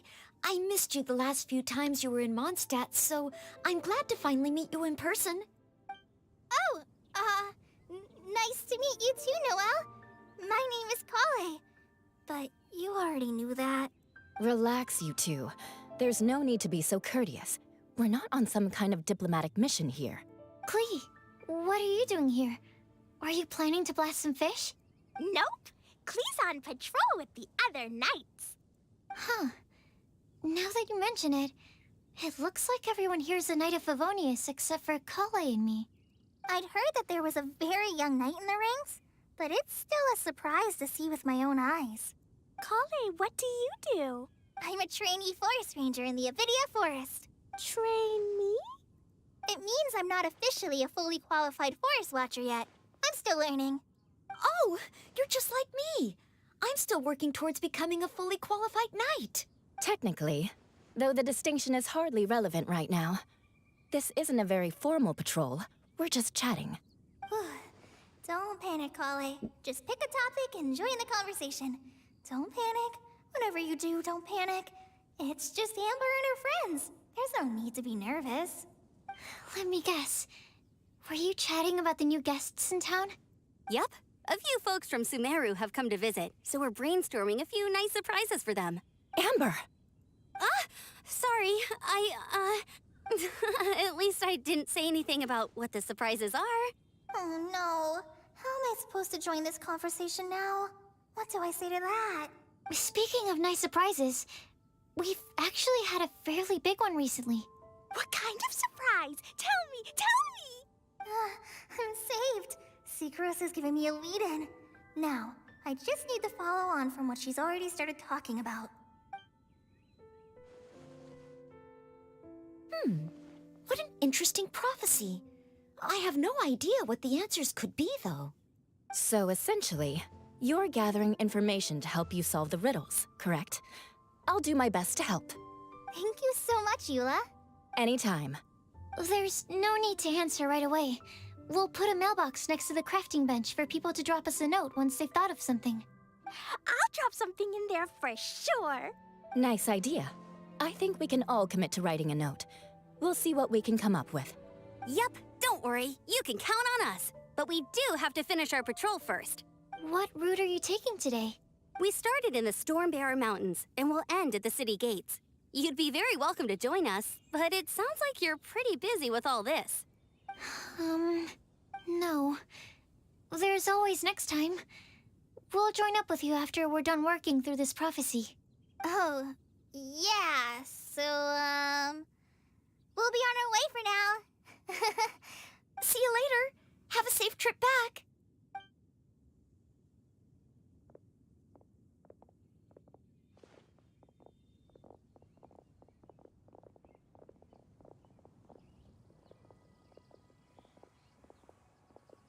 Are you okay, Kale? Was it that obvious? No, not at all. It just looked like you had something on your mind. So that means it was obvious. Whatever is bothering you, you can talk to me about it if you want. I'm happy to help. Thanks, Sucrose. Well, the truth is, I don't really know how to act around Amber and the others. Really? I thought you two were good friends. We are. Amber's a really important friend to me. I don't know. I guess if I'm being completely honest, the problem's probably with me. The first time I came to Mondstadt, I was really immature. I didn't want to let people in, and I was generally pretty awful to everyone. Amber was the one person who didn't give up on me, and if it wasn't for her persistence, I wouldn't have found a friend at all. Without Amber, I might not even be here today. And because of that, I really look up to her.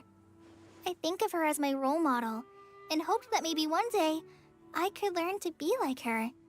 But after trying and failing for several years, I think I finally realized. I'm no Amber, and I never will be. Looking back, it seems silly that I ever thought like that. We're nothing alike at all. My personality's so... weird. I always get so anxious and I overthink everything. Aw, Kale, don't say that. Sucrose? Would it be okay if I told you a bit about my past?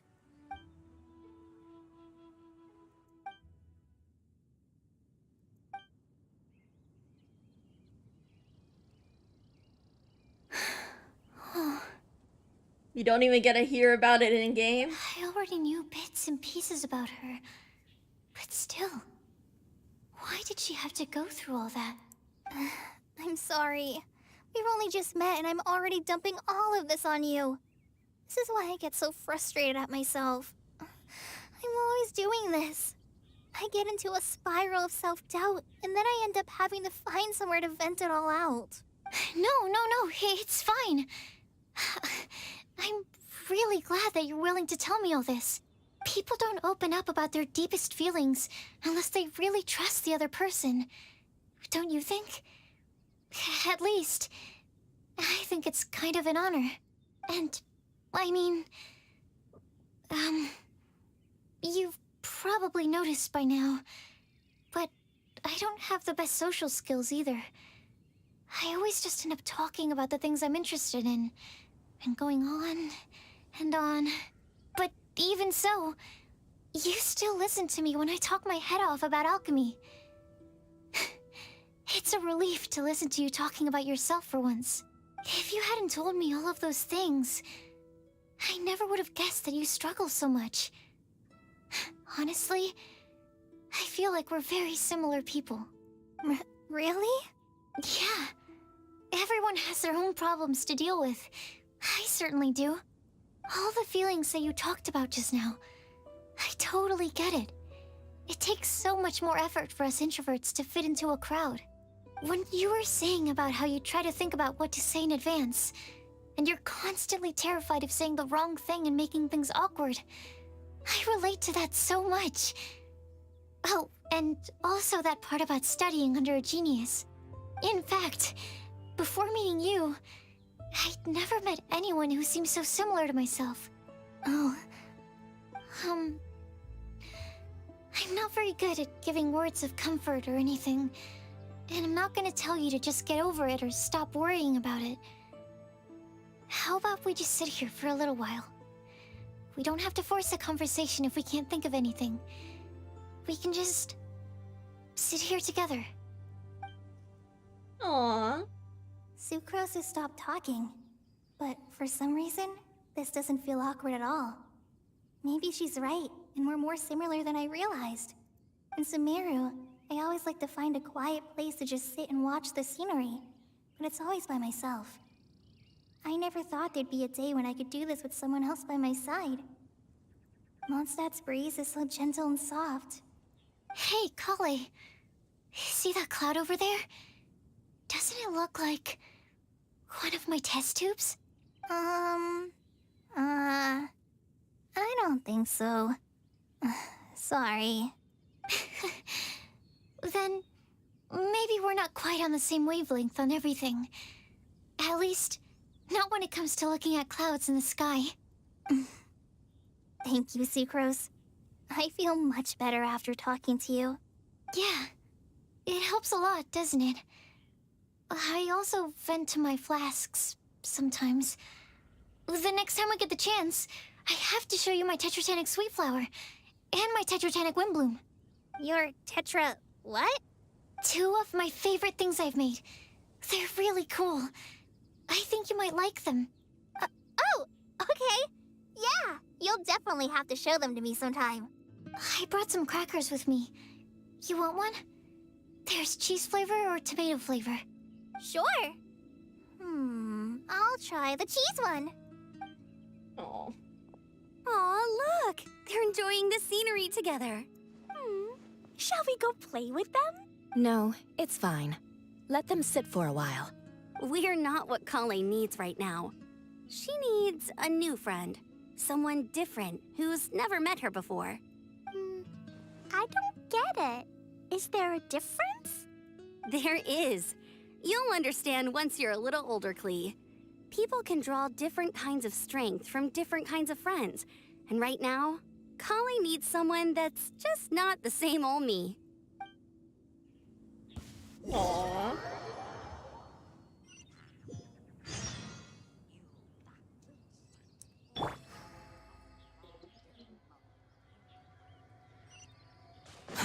Too slow.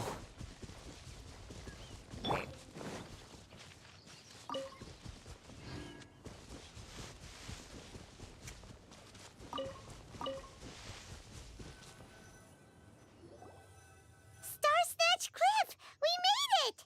Paimon hopes we find someone we need here. Help! Oh, I beg you, please don't let go! Oh dear. Who's that yelling? Let's hurry and take a look.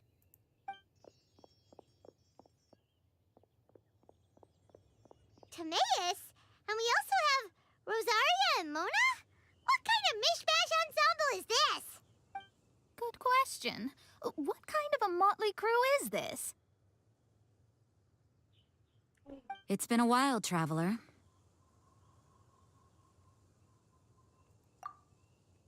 You two are looking pretty good. I trust you've been well. The cat's being cute. Rolling around on the carpet. Yep, we're definitely faring a lot better than this poor guy on the ground. Hey, please don't rub salt in my wound. I really have been trying my best. Oh, you're one to talk. If this sister hadn't grabbed you in time, then you'd have been seriously hurt, if not dead. I know. I really am grateful, miss. I can't thank you enough. Don't mention it. Just lending a hand. Quite literally. And had she not lent him a hand and pulled him up, he would have gone tumbling down the cliffside. Oh dear God. Yeah, that would have, at that height he would have died. What happened? Did Timaeus almost fall off the cliff? Well, so what actually happened was I came to Star Snatch Cliff today to pick some flowers and ran into Mona on the way. She took a look at her scry glass and advised me to turn back because it would be dangerous. But you still came up here anyway? Idiot. Well, yes, I did, because there's something I just had to do. Oh, I hardly think giving flowers to your crush is worth throwing one's life away for. It's rare to run into someone with a death wish in this area. I don't have a death wish. I just didn't think it would really come true. I mean, when Mona said it would be dangerous, I thought I'd be fine as long as I watched my step cautiously. I'm sorry, okay? I was wrong. I'm telling you, I'm just here chasing the love of my life. Love-struck Mondstadters is what the Windblume Festival's all about. Okay, that explains you. But why is Rosaria here? I was looking for a quiet place to escape the crowds. I wasn't planning on having to save a life along the way. So that's why the scryglass just showed danger instead of fatal danger. Very funny. Anyway, Traveler and Paimon, what brings the two of you to Starsnatch Cliff? Just trying our luck. We've got a lot of people we need to see today, so we've been all over the place. Actually, you're some of the people we were looking for. Huh? I see. So all we'll need to do is find some clues, make a note, and drop it off at the mailbox? I can't believe there's a prophecy like this, let alone that I have a part to play in it. Oh, I guess this means everyone will find out about my crush now. I came here because I wanted to give some Cecilias to the girl I love. They'll really suit her. She's... No one asked. Please, do not subject us to your gushing about your girlfriend. You saw right through me. You said you need clues, right? Well, in that case, Mona Magistus the astrologist will provide you with a personally handwritten letter. Just wait for it to show up in your mailbox. You can be on your way now. We won't keep you any longer. All right, then let's head back for now and meet up with everyone else. Will do. This is all so embarrassing. Thank you both.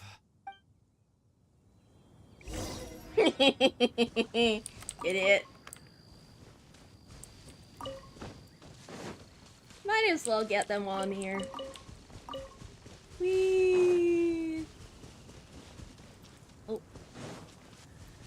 Okay, alchemy crafting bench time. Oh, that was B, not M. Alright. I wonder who Timaeus has a crush on. It's probably an NPC. Oh, that's a cute mailbox. We're back! Oh, but it looks like you two beat us. Welcome back. Did everything go well? Yep, we managed to find and talk to everybody. We got back a little early, so we took some time just now to put the mailbox together. We got really lucky today. The vendors were feeling super generous, so we didn't even need to pay for the materials. It's just a shame that Kale got a splinter. Don't worry about me. I'm used to working in the rainforest. I get splinters all the time. I've already taken care of it. We've already wrapped up everything on our to-do list for today. So, all we need to do now is wait for everyone's letters to arrive. Traveler, Paimon, why don't you get some rest while I keep an eye on the mailbox? You're definitely your master's student, Sucrose. As long as you or Albedo are around, Paimon can relax and know that everything's taken care of. Stop. You're embarrassing me. Wait. Actually, there's one thing that still needs taking care of. Paimon's starving. Hey, Traveler, you want to get dinner? Your treat. I'll go with Sucrose to return the leftover materials to the vendors. You two, go get a proper meal. We can't have anyone going hungry. Oh, trust me, Paimon is always hungry. Her stomach is infinite. Yeah, now would be a good time for a break. Oh? Once everything is ready, let's meet up here again and collate all the information we've gathered. Who the fuck is this bitch? Sounds like a plan.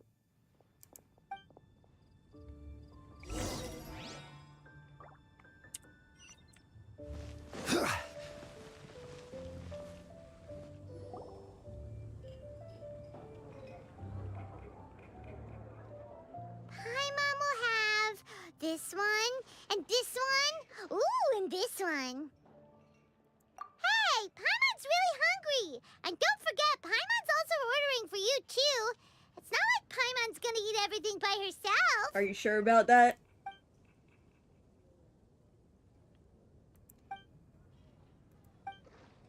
Ooh, Paimon is super full. The beast has been soothed.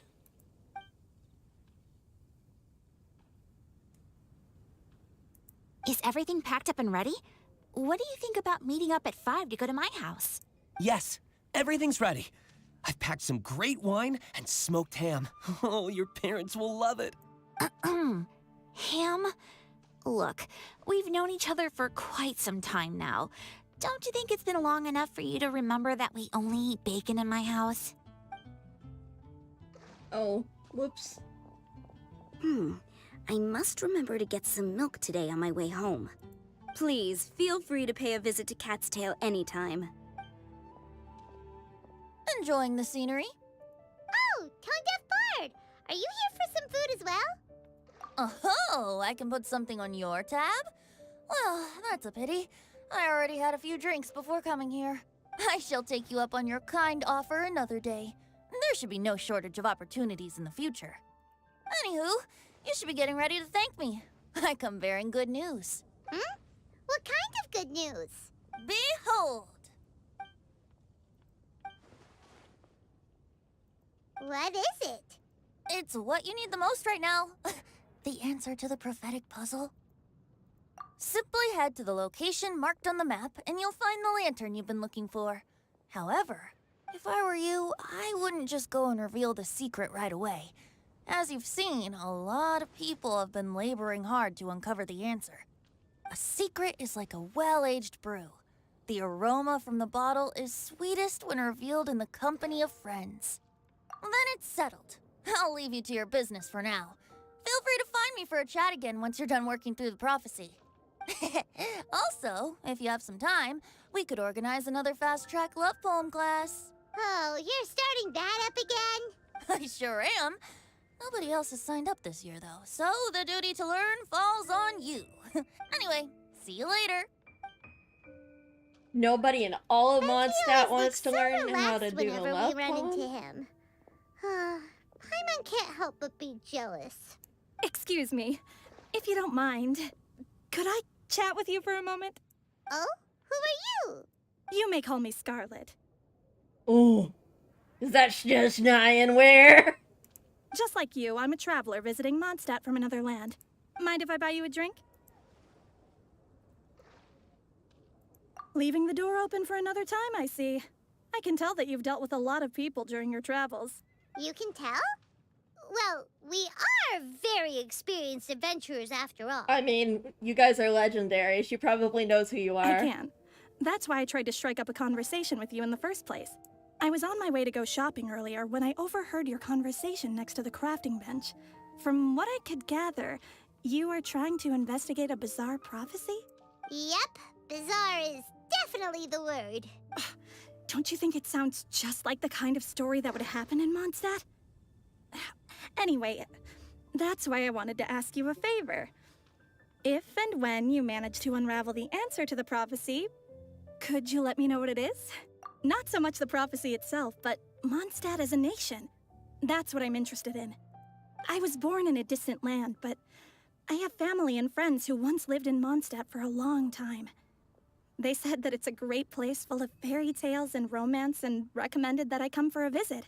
As it happens, someone I know has an anniversary coming up soon. So I figured this would be a good time to come here and see all the sights that she once saw. What do you think about Mondstadt so far? It certainly lives up to its name as the city of romance and freedom. We think so too. So, about the prophecy. Thank you. You're very friendly.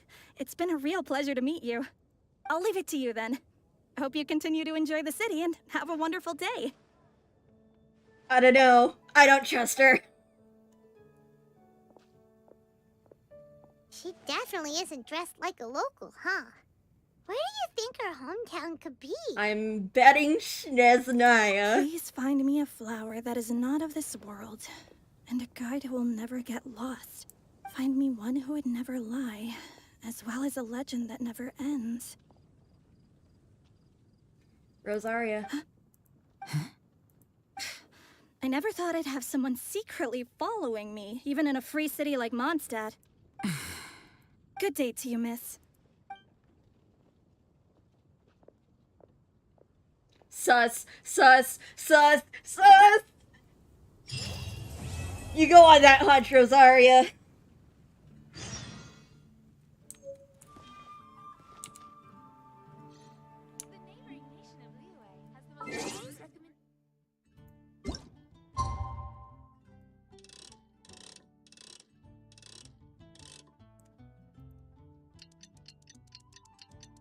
Sus, sus, sus, sus, sus. Sus, sus, sus, sus, sus, sus, sus, sus, sus, sus.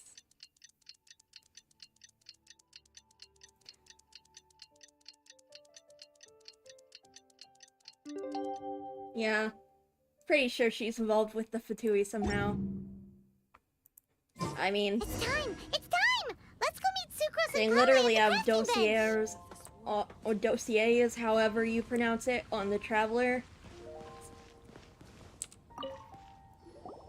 Hey, we're here! Traveler, Paimon, great timing. We got a lot of letters in the mailbox, and I just finished sorting them into 4 groups. Nice work! Well, the real work hasn't even started yet. Which batch of letters should we read through first?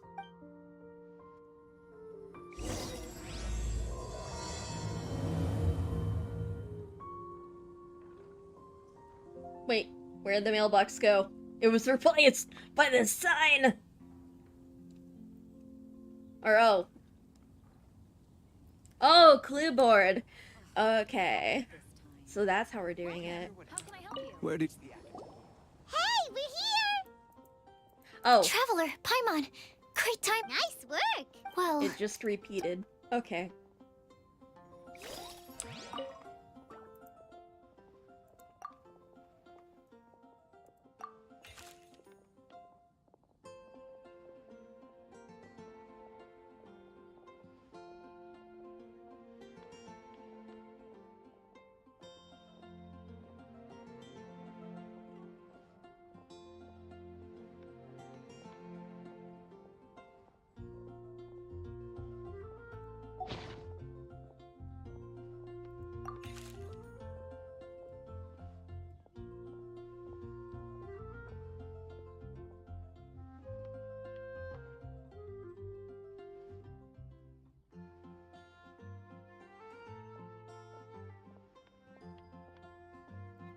Aw, Albedo!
Aww.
Let me quickly summarize what we found out about a flower that is not of this world. Tainari believes that on closer examination it might be logically paradoxal, while Albedo says that his answer would be better discussed at length in person. As for my answer, I think a clock in the shape of a flower would constitute one that is not of this world. Here's what we've gathered regarding a guide who will never get lost. I still think it's the into that. Mona said that she'd like to join us in uncovering the secret behind the prophecy, while Bennett suggests Fischl, Mona, or the Traveler as potential candidates. Hello. Mika didn't submit much, but he did draw a vegetation map for Master Tainari and wrote up a dragon spotting calendar for Cyno. Amber also wrote in. She said that she sees herself as nobody's guide, but everybody's friend. As for one who would never lie, Rosaria removed herself from consideration, but both Razor and Cyno are willing to support us in our search. Timaeus seems to have forgotten to write to us. And finally, this is what we've gathered on a legend that never ends. Klee said that her mom has a number of friends who like to write storybooks. Lisa believes that legends live forever in people's hearts. I think that for a legend to be never-ending, it has to be filled with hopes and dreams, and actively passed from one person to the next. So, what are the answers to the 4 riddles then? You're really smart, Paimon. I bet you can figure it all out in no time. Kale. Paimon is... Or, let's all share our thoughts on what we think the answers might be.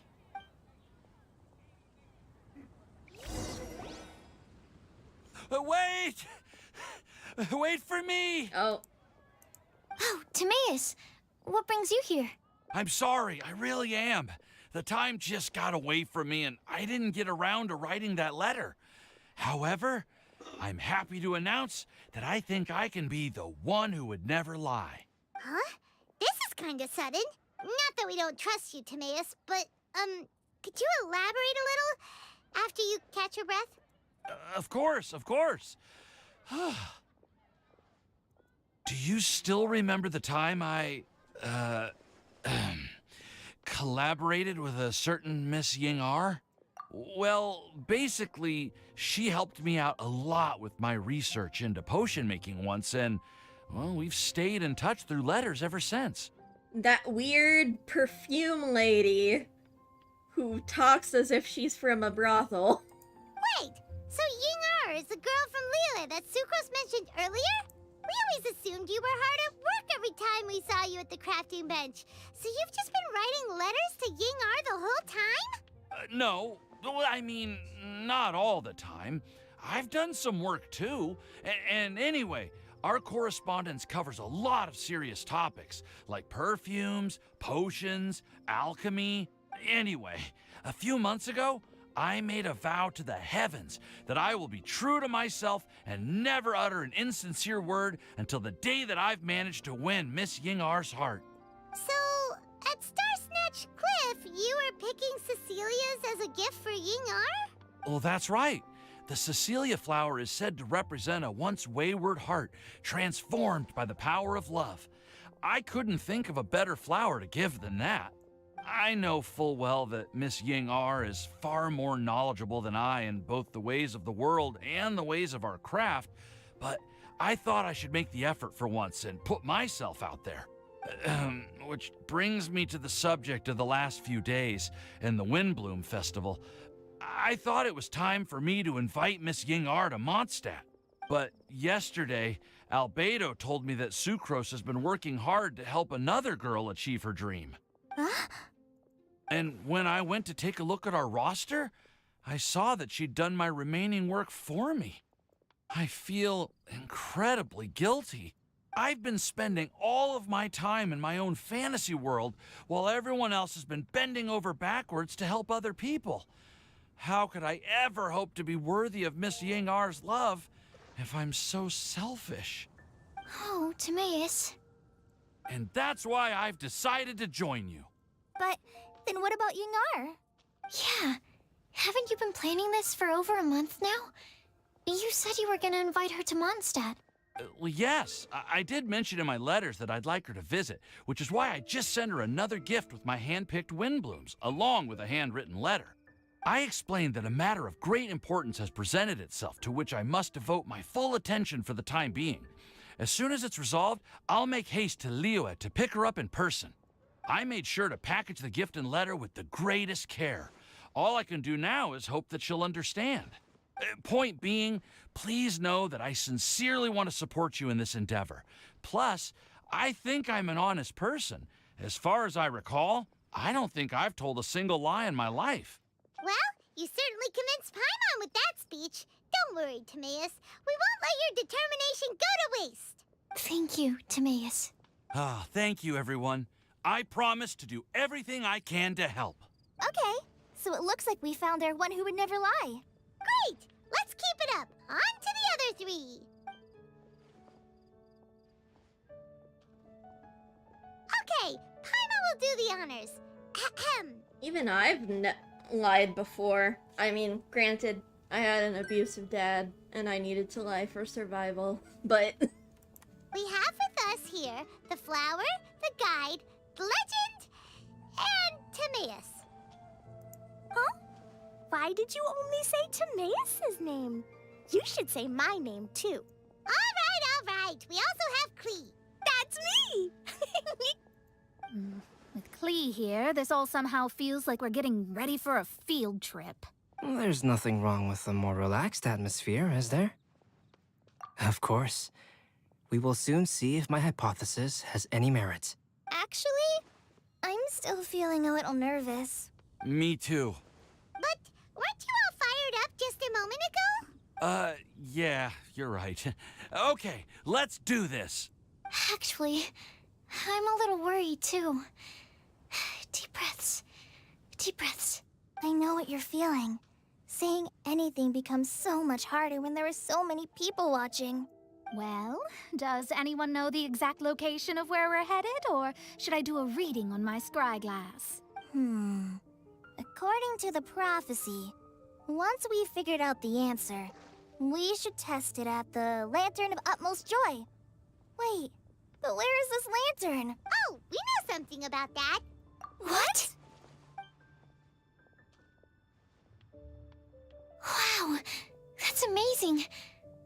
You really know how to do everything under the sun. What a Then we'll lie. let you lead the way. This is it. We're off to find the sacred location of the Lantern of Utmost Joy.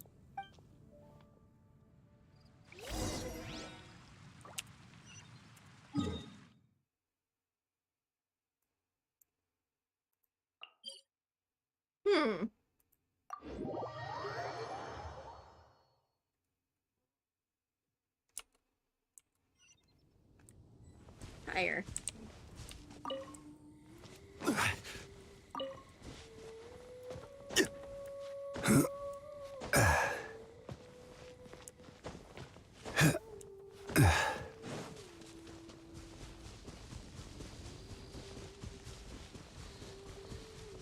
According to the map, it should be somewhere around here. Let me t-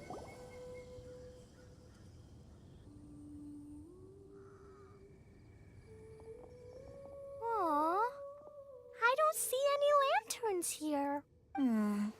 Now that I think about it, the prophecy didn't say anything about what the Lantern of Utmost Joy actually looks like, right?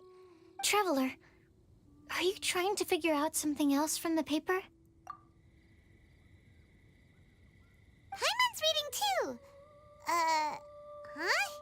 It says to look up. But there's nothing above us. The wind didn't trick us, did it? Place the squirrel on the back back of the pointy-eared cat, and a pious puppy will open the doors to show you the way. Huh. Paimon read the whole thing out loud, but nothing's happening. Look! Look! The wind is blowing! What a strong wind current. Let's ride it up and see where it leads us. Oh! Sudden floating island! Huh? We'll have to fly up there? Can someone carry me with them? Here.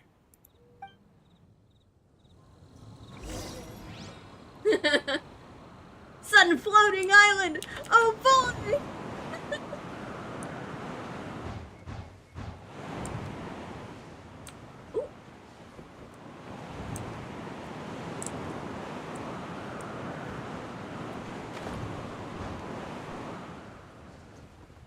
Hello!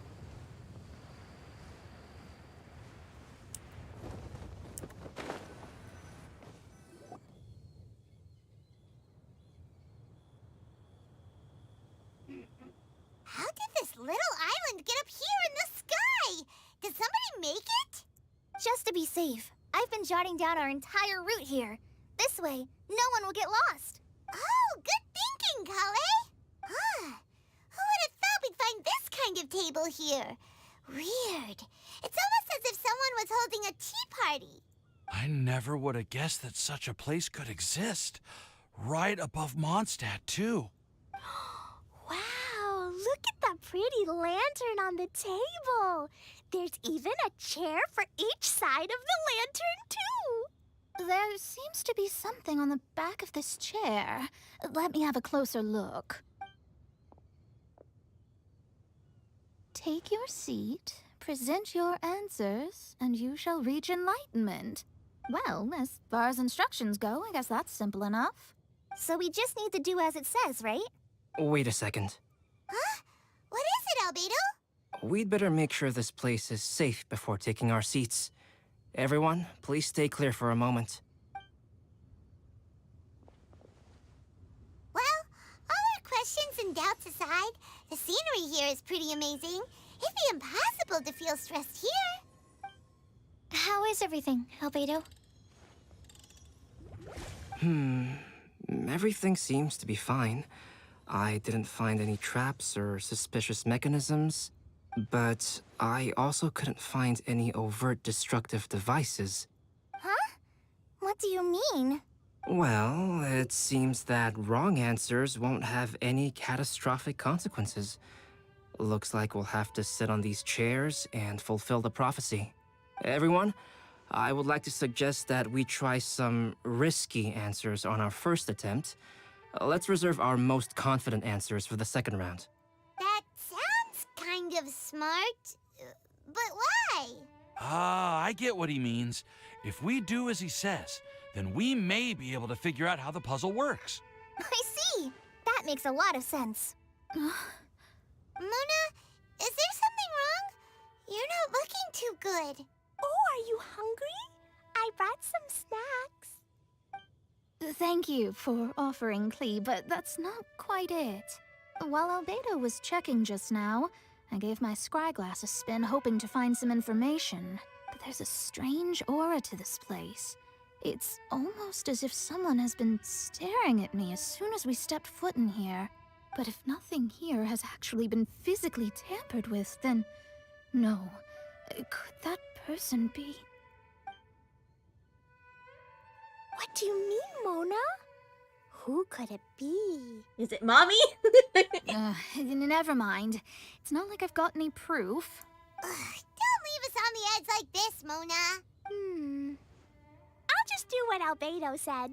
Yes, let's test the hypothesis together, Klee. Come on, join us, Mona. Oh, all right. Okay, then I'll answer the first question. If someone were to ask me to find a flower that is not of this world... You can do it, Sucrose.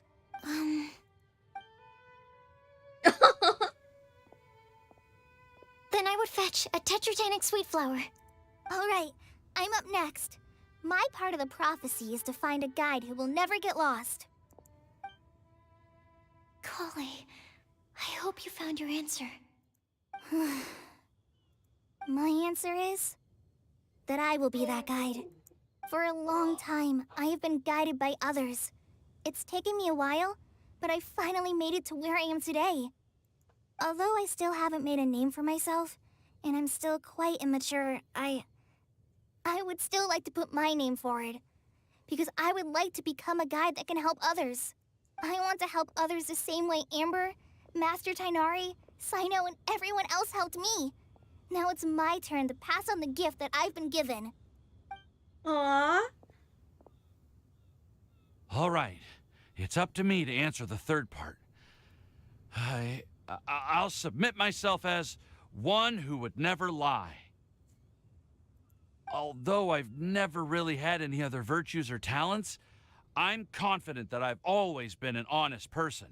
I'd like to thank everyone, too, for giving me this opportunity to validate myself.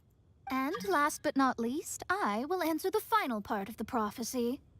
There's no tale more befitting the title of a legend that never ends than our fates as human beings. Wait! The lantern just lit up! Whoa! All four sides of the lantern are glowing! Huh? But...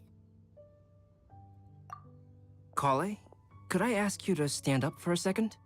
Oh, alright.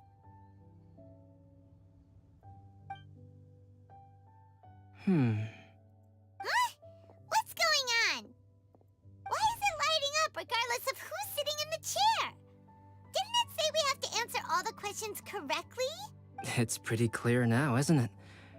We've just proven that there is no right answer for this prophecy.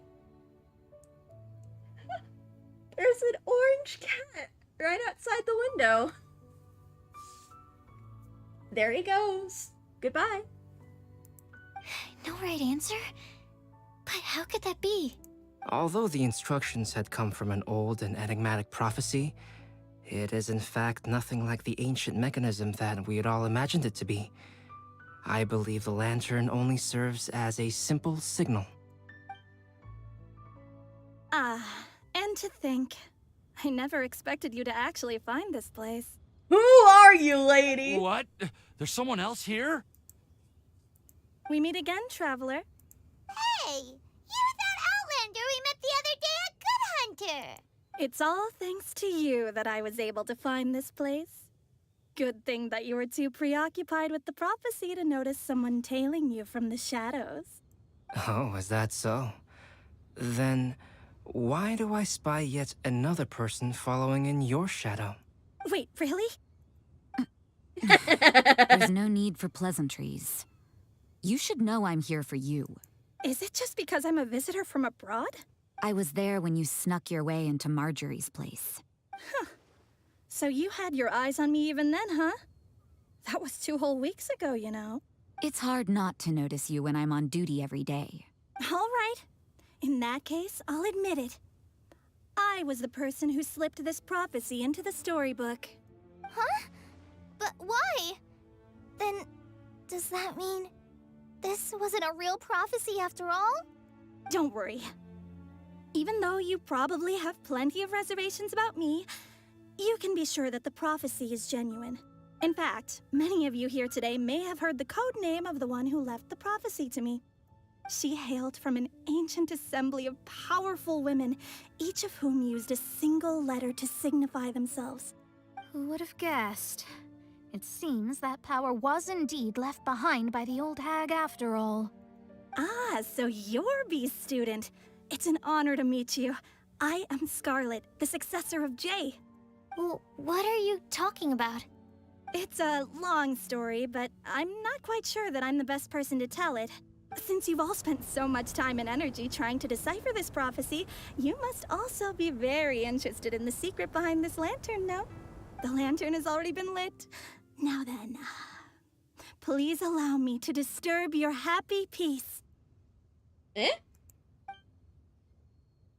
Huh. Why did this little thing just light up? How strange. Hello? On the other side of the lantern.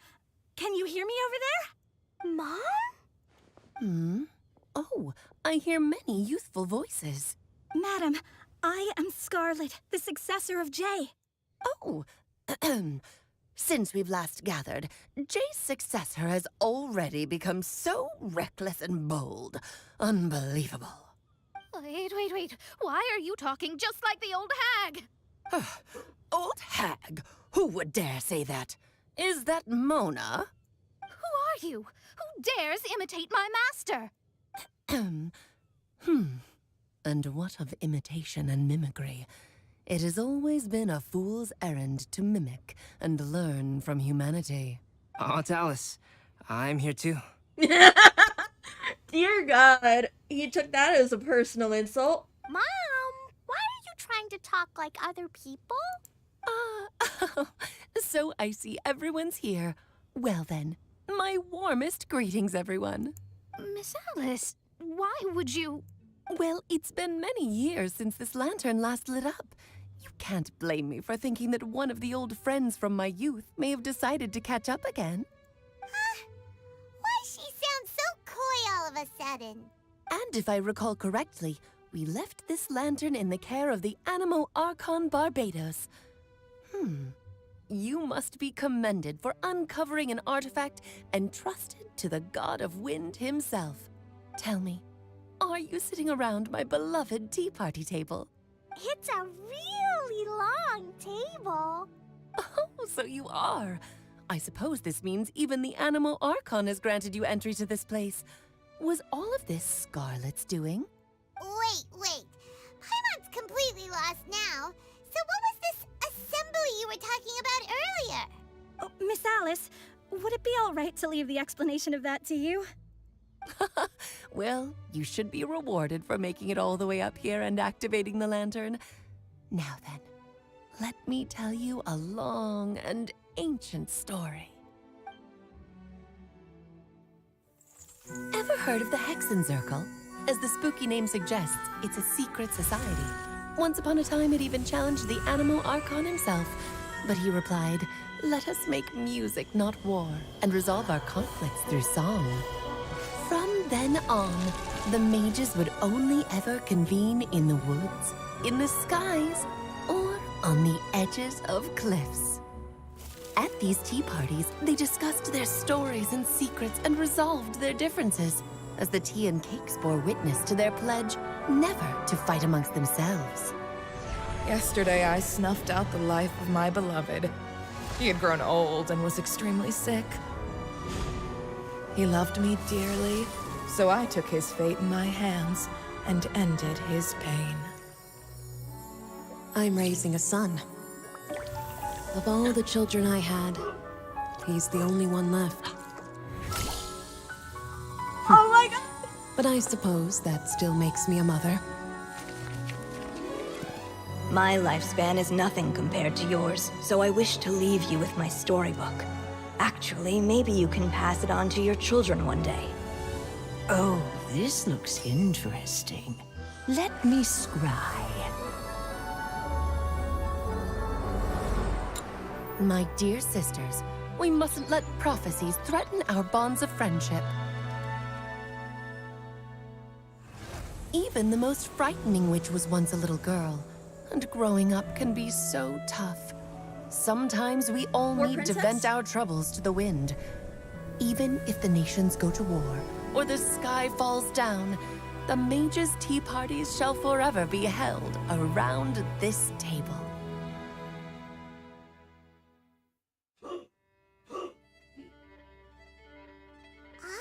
So this is where the legendary mages held their meetings.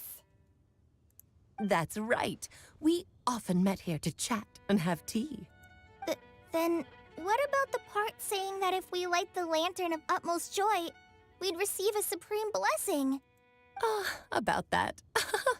I never expected anyone other than Jay to actually read the full contents of that prophecy. It's a little embarrassing. The truth is, that prophecy was actually just a letter that we sent to Jay as a group the day before her wedding. So it was indeed written by all of you. I must thank you for resisting the urge to immediately reveal the truth to everybody, Albedo. Knowing you probably figured out everything the moment you laid eyes on the message. No, it took me a little longer than that. A flower that is not of this world, a guide who will never get lost, one who would never lie, and a legend that never ends.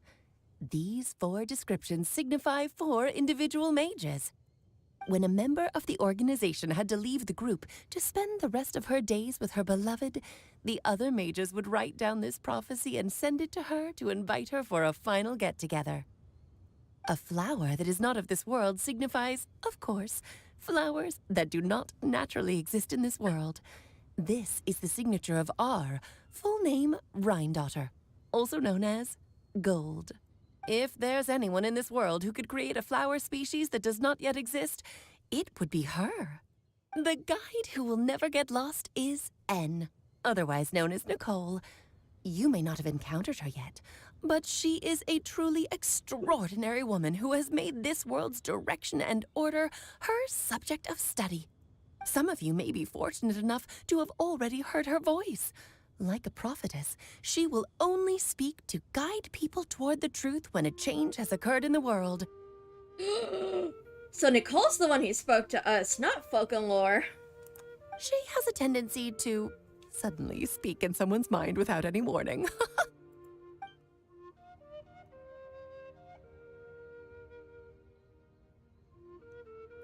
If one day you would be unfortunate enough to run into a truly dangerous situation, she may use her voice to guide the way forward for you. Who would have guessed that there are so many mysterious women in this world and that they would all know each other? The one who would never lie is me. I hope no one would take offense. It's just that I, Alice, or A for short, have always had a soft spot for those with sincerity and candor. As for a legend that never ends, you may not know M in person, but you've likely encountered one of her works. Have any of you ever read The Boar Princess? Huh? I'm pretty sure every child in Mondstadt has read that book. It's also one of my favorite stories. M was an exceptional human writer who used her prose to teach me the meaning of grief. Don't you think such a person would deserve a seat at the mage's table?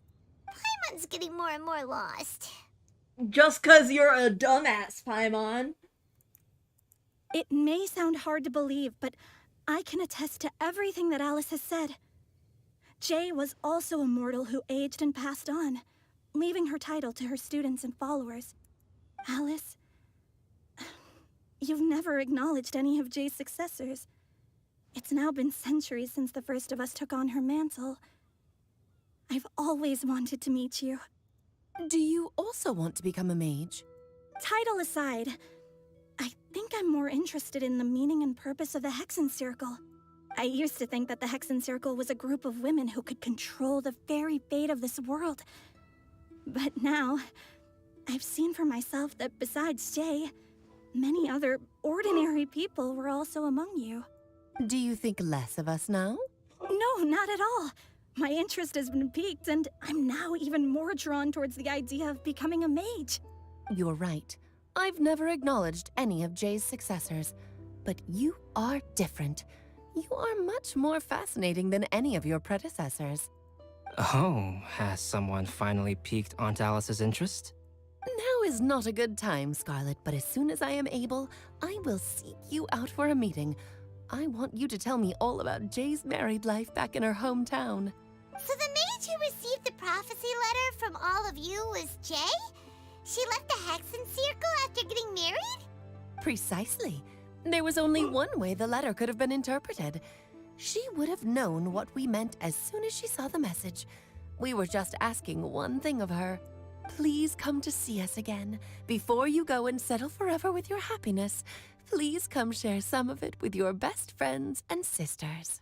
So, the Supreme Blessing actually meant... All journeys are fleeting and will eventually come to an end. What will give us the most fulfillment and happiness in the end are those who will greet us at our journey's destination. Dear child, I believe you can also understand what I am talking about. We women will always have many troubles and encounter pains and frustrations that will keep us up at night. But no matter how hard things may become, we will cross mountains and oceans to see our best friends again. regardless of how many years have passed or how far the distance may be. As long as we can be with our beloved friends, our hearts will be filled with joy. To us mages, that's what being supremely blessed is all about. Oh. I still don't get it, but I do know that all the mages are Mom's best friends. If you ask how I see it, the Hexen Circle is just a group of ladies that I spent my youth with. Anyway, I'll introduce some of the other members to you all later. I still have a few things to attend to, so this will have to do for today. Bye, Mom. Todoko says bye, too. Goodbye, darling, and farewell to all of our other friends as well. I'm sure we'll see each other again.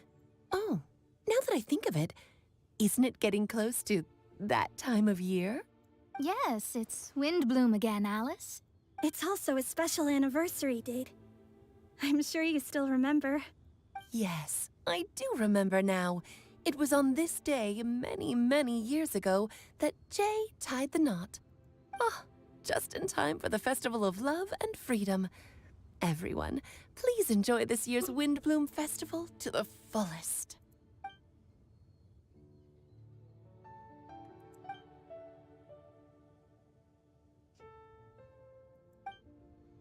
Wow. Whoa! Ah, Albedo! Why didn't you tell me we'd have to glide all the way back down?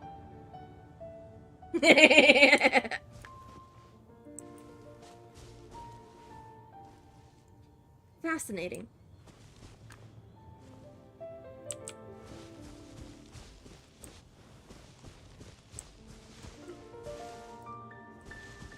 Nothing secret up here? Nope.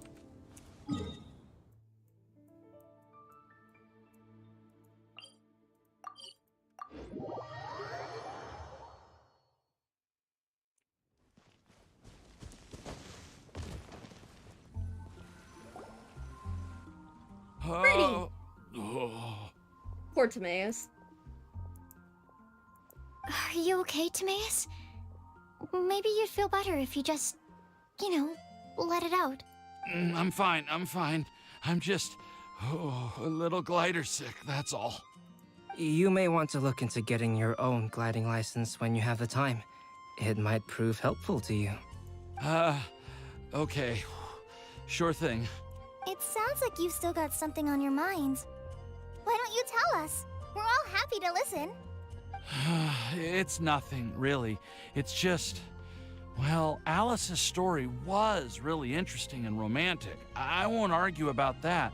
But still, the whole thing wasn't quite what I was hoping for. Of course, I didn't actually expect the supreme blessing to be real, but... Don't say that. None of this was your fault, Timaeus. Honestly, it's more on me for having agreed to be the Windblume Festival Special Ambassador. Had I not asked for everyone's help... If anything, it should be my fault for finding that prophecy. Oh, no. I didn't mean to blame the two of you either. I just feel like this whole adventure didn't really end on a high note, and we also didn't really get anything out of it. But I got something out of it. But I'd say we still learned something new. Well, that aside, Timaeus, you still need to go to Liyue to apologize to Yingar, right? Do you want Kale and I to accompany you? Oh, Miss Yingar. Well, I mean, I just really don't want her to get mad at me. Now that I've come back to my senses, I really don't know what I should do. Hey, you three? You may want to look over there. Huh?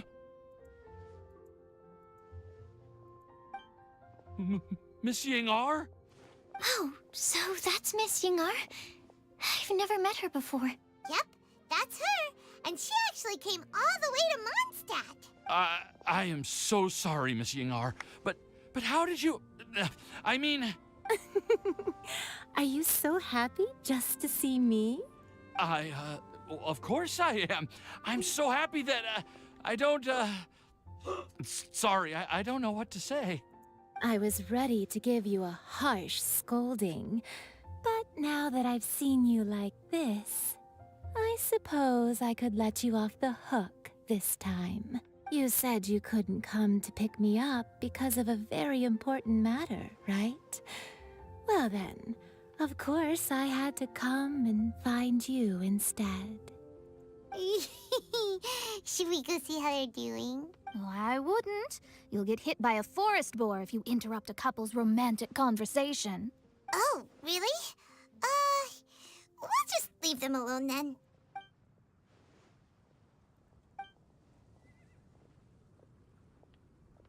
I am so glad to see Timaeus find his happiness. I have to say, I'm even more envious of you, Sucrose. You can be happy just to see others happy, and you gave me so much help without any expectations in return. Even though you said that we're very much alike, I still feel like you have a much bigger heart than I do. But if you say that, then I'd say I'm also nowhere near as brave or tenacious as you. I guess we have the same amount of positive qualities. They're just spread over different parts of our personalities. I've never visited Sumeru, or made many friends from outside of Mondstadt. I'm happy just to have met and become your friend. Maybe I'll get shy and flustered when I meet other people I don't know in the future. But that's okay too. Since we are so alike, you probably get what I'm trying to say. You just need to believe that all of your issues aren't really issues at all. But isn't it too late now for me to learn to accept myself? It's never too late, Kale. Well... Do you know anything about the blooming cycles of Cecilius? I may have read about that in a book before. That's a topic that my parents used to talk about back when they were still dating. Surprising, right? To think that people would talk about that while on a date. My mom brought it up at dinner one time last month. She called my dad the most boring man she knew, and said that he even turned up late to a date once, all with a smile on her face. But she also said that learning is just another part of life. It's never too late to start something, as long as you recognize that it's something good for you to do. Why don't you give it a try, Kale? Okay, I'll try my best. They're really having a great conversation. Paimon can't even find a moment to join in. I nearly forgot. This is for you. This texture. Are these seeds? Yep. I believe I mentioned my sweet flower research to you before. These are the seeds of the sweet flower cultivars that I've worked on. It's nothing too special, but they're the best cultivars that I've made. So, I really hope that you'll like them. Aww! I'm gonna shove them together. They're super sweet and easy to grow and keep. I'm also submitting them as my Windblooms for this year. I wish that the Anemo Archon could also see how lovely they are. Thank you. I'll plant them in the Avidia forest and take good care of them. Kale, please take these notes with you. I've heard that you've been working hard on your studies, so I've prepared some study materials for you at Sucrose's request. Feel free to look through them whenever you can find the time. Mondstadt's doors will always remain open to you. Thank you so much. Really, I don't know what to say. I'm just really happy. Sucrose, now's your chance. Didn't you want to collect a breath of joy? You're right. I almost forgot. Kale, can you exhale once into this test tube? I will save this breath of joy and use it in my research. Oh, really? May I? Of course. Oh!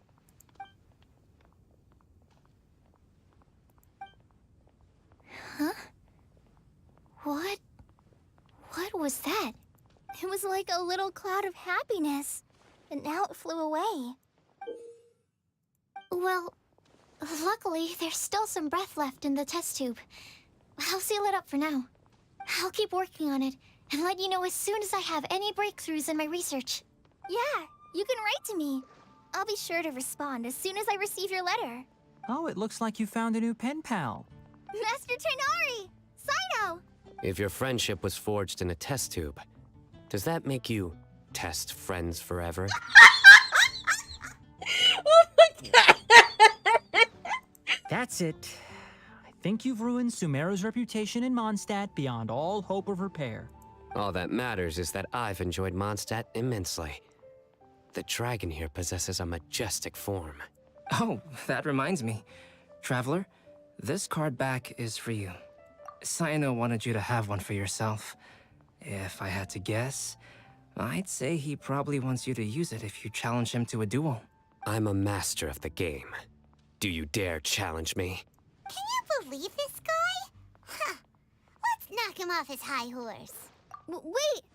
I've got something to give you, too. Huh? Kali has a gift for us? Yeah! I figured I should follow local Mondstadt customs and prepared a few small things themed after the Windblume festival. Aww! I made these bookmarks from Sumeru roses at the hotel. I want to give them to Amber, Master Tighnari, and Cyno. During Windblume, Mondstadters offer flowers to the people most important to them. You three are family to me. But Tighnari said that we're not anything like an academic family. He wouldn't write joint papers with us. Well, in this case, we can consider ourselves as regular siblings. And that should be just fine. I agree. Oh, and here are some Padisara seeds as well. These are for the Traveler, Paimon, and everyone else from Mondstadt. Whoa, are these really for us? So, are these your chosen Windblooms? Mm-hmm, one of them. Both Padisaras and Sumeru roses are my Windblooms. Although they're not native to Mondstadt, they are the flowers that can best express my feelings. I want to give them to the people I feel thankful for. To those who I wish to accompany as we greet more seasons and future Windblooms together. The real blessing in life is when you are surrounded by people who you'd miss day and night, and who you'd want to see even if that meant crossing mountains and oceans to do so. I'm so happy to hear you say that. Sucrose, do you see that cloud over there? Huh? Doesn't it look just like your test tube?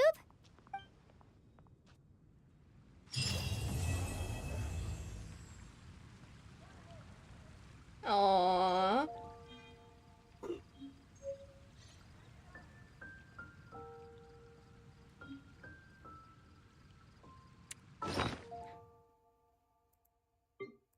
Alright, let's see that card back.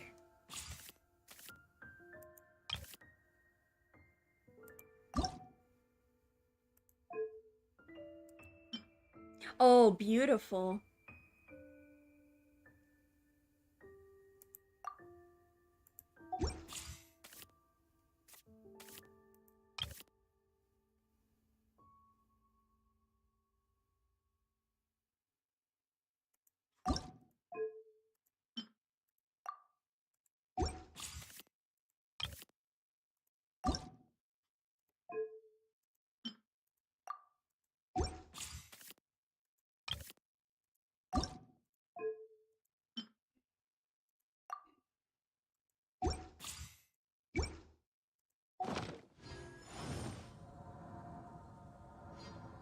Did you hear what happened? And I think that's it for Windblume.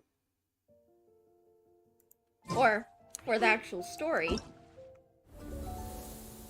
I still have to do the event stuff. But I can do that when I'm not streaming.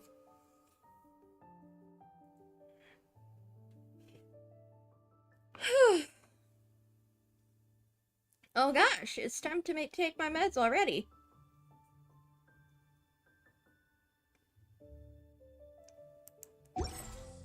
Osmanthus wine tastes the same. Okay, as I thank you all for watching.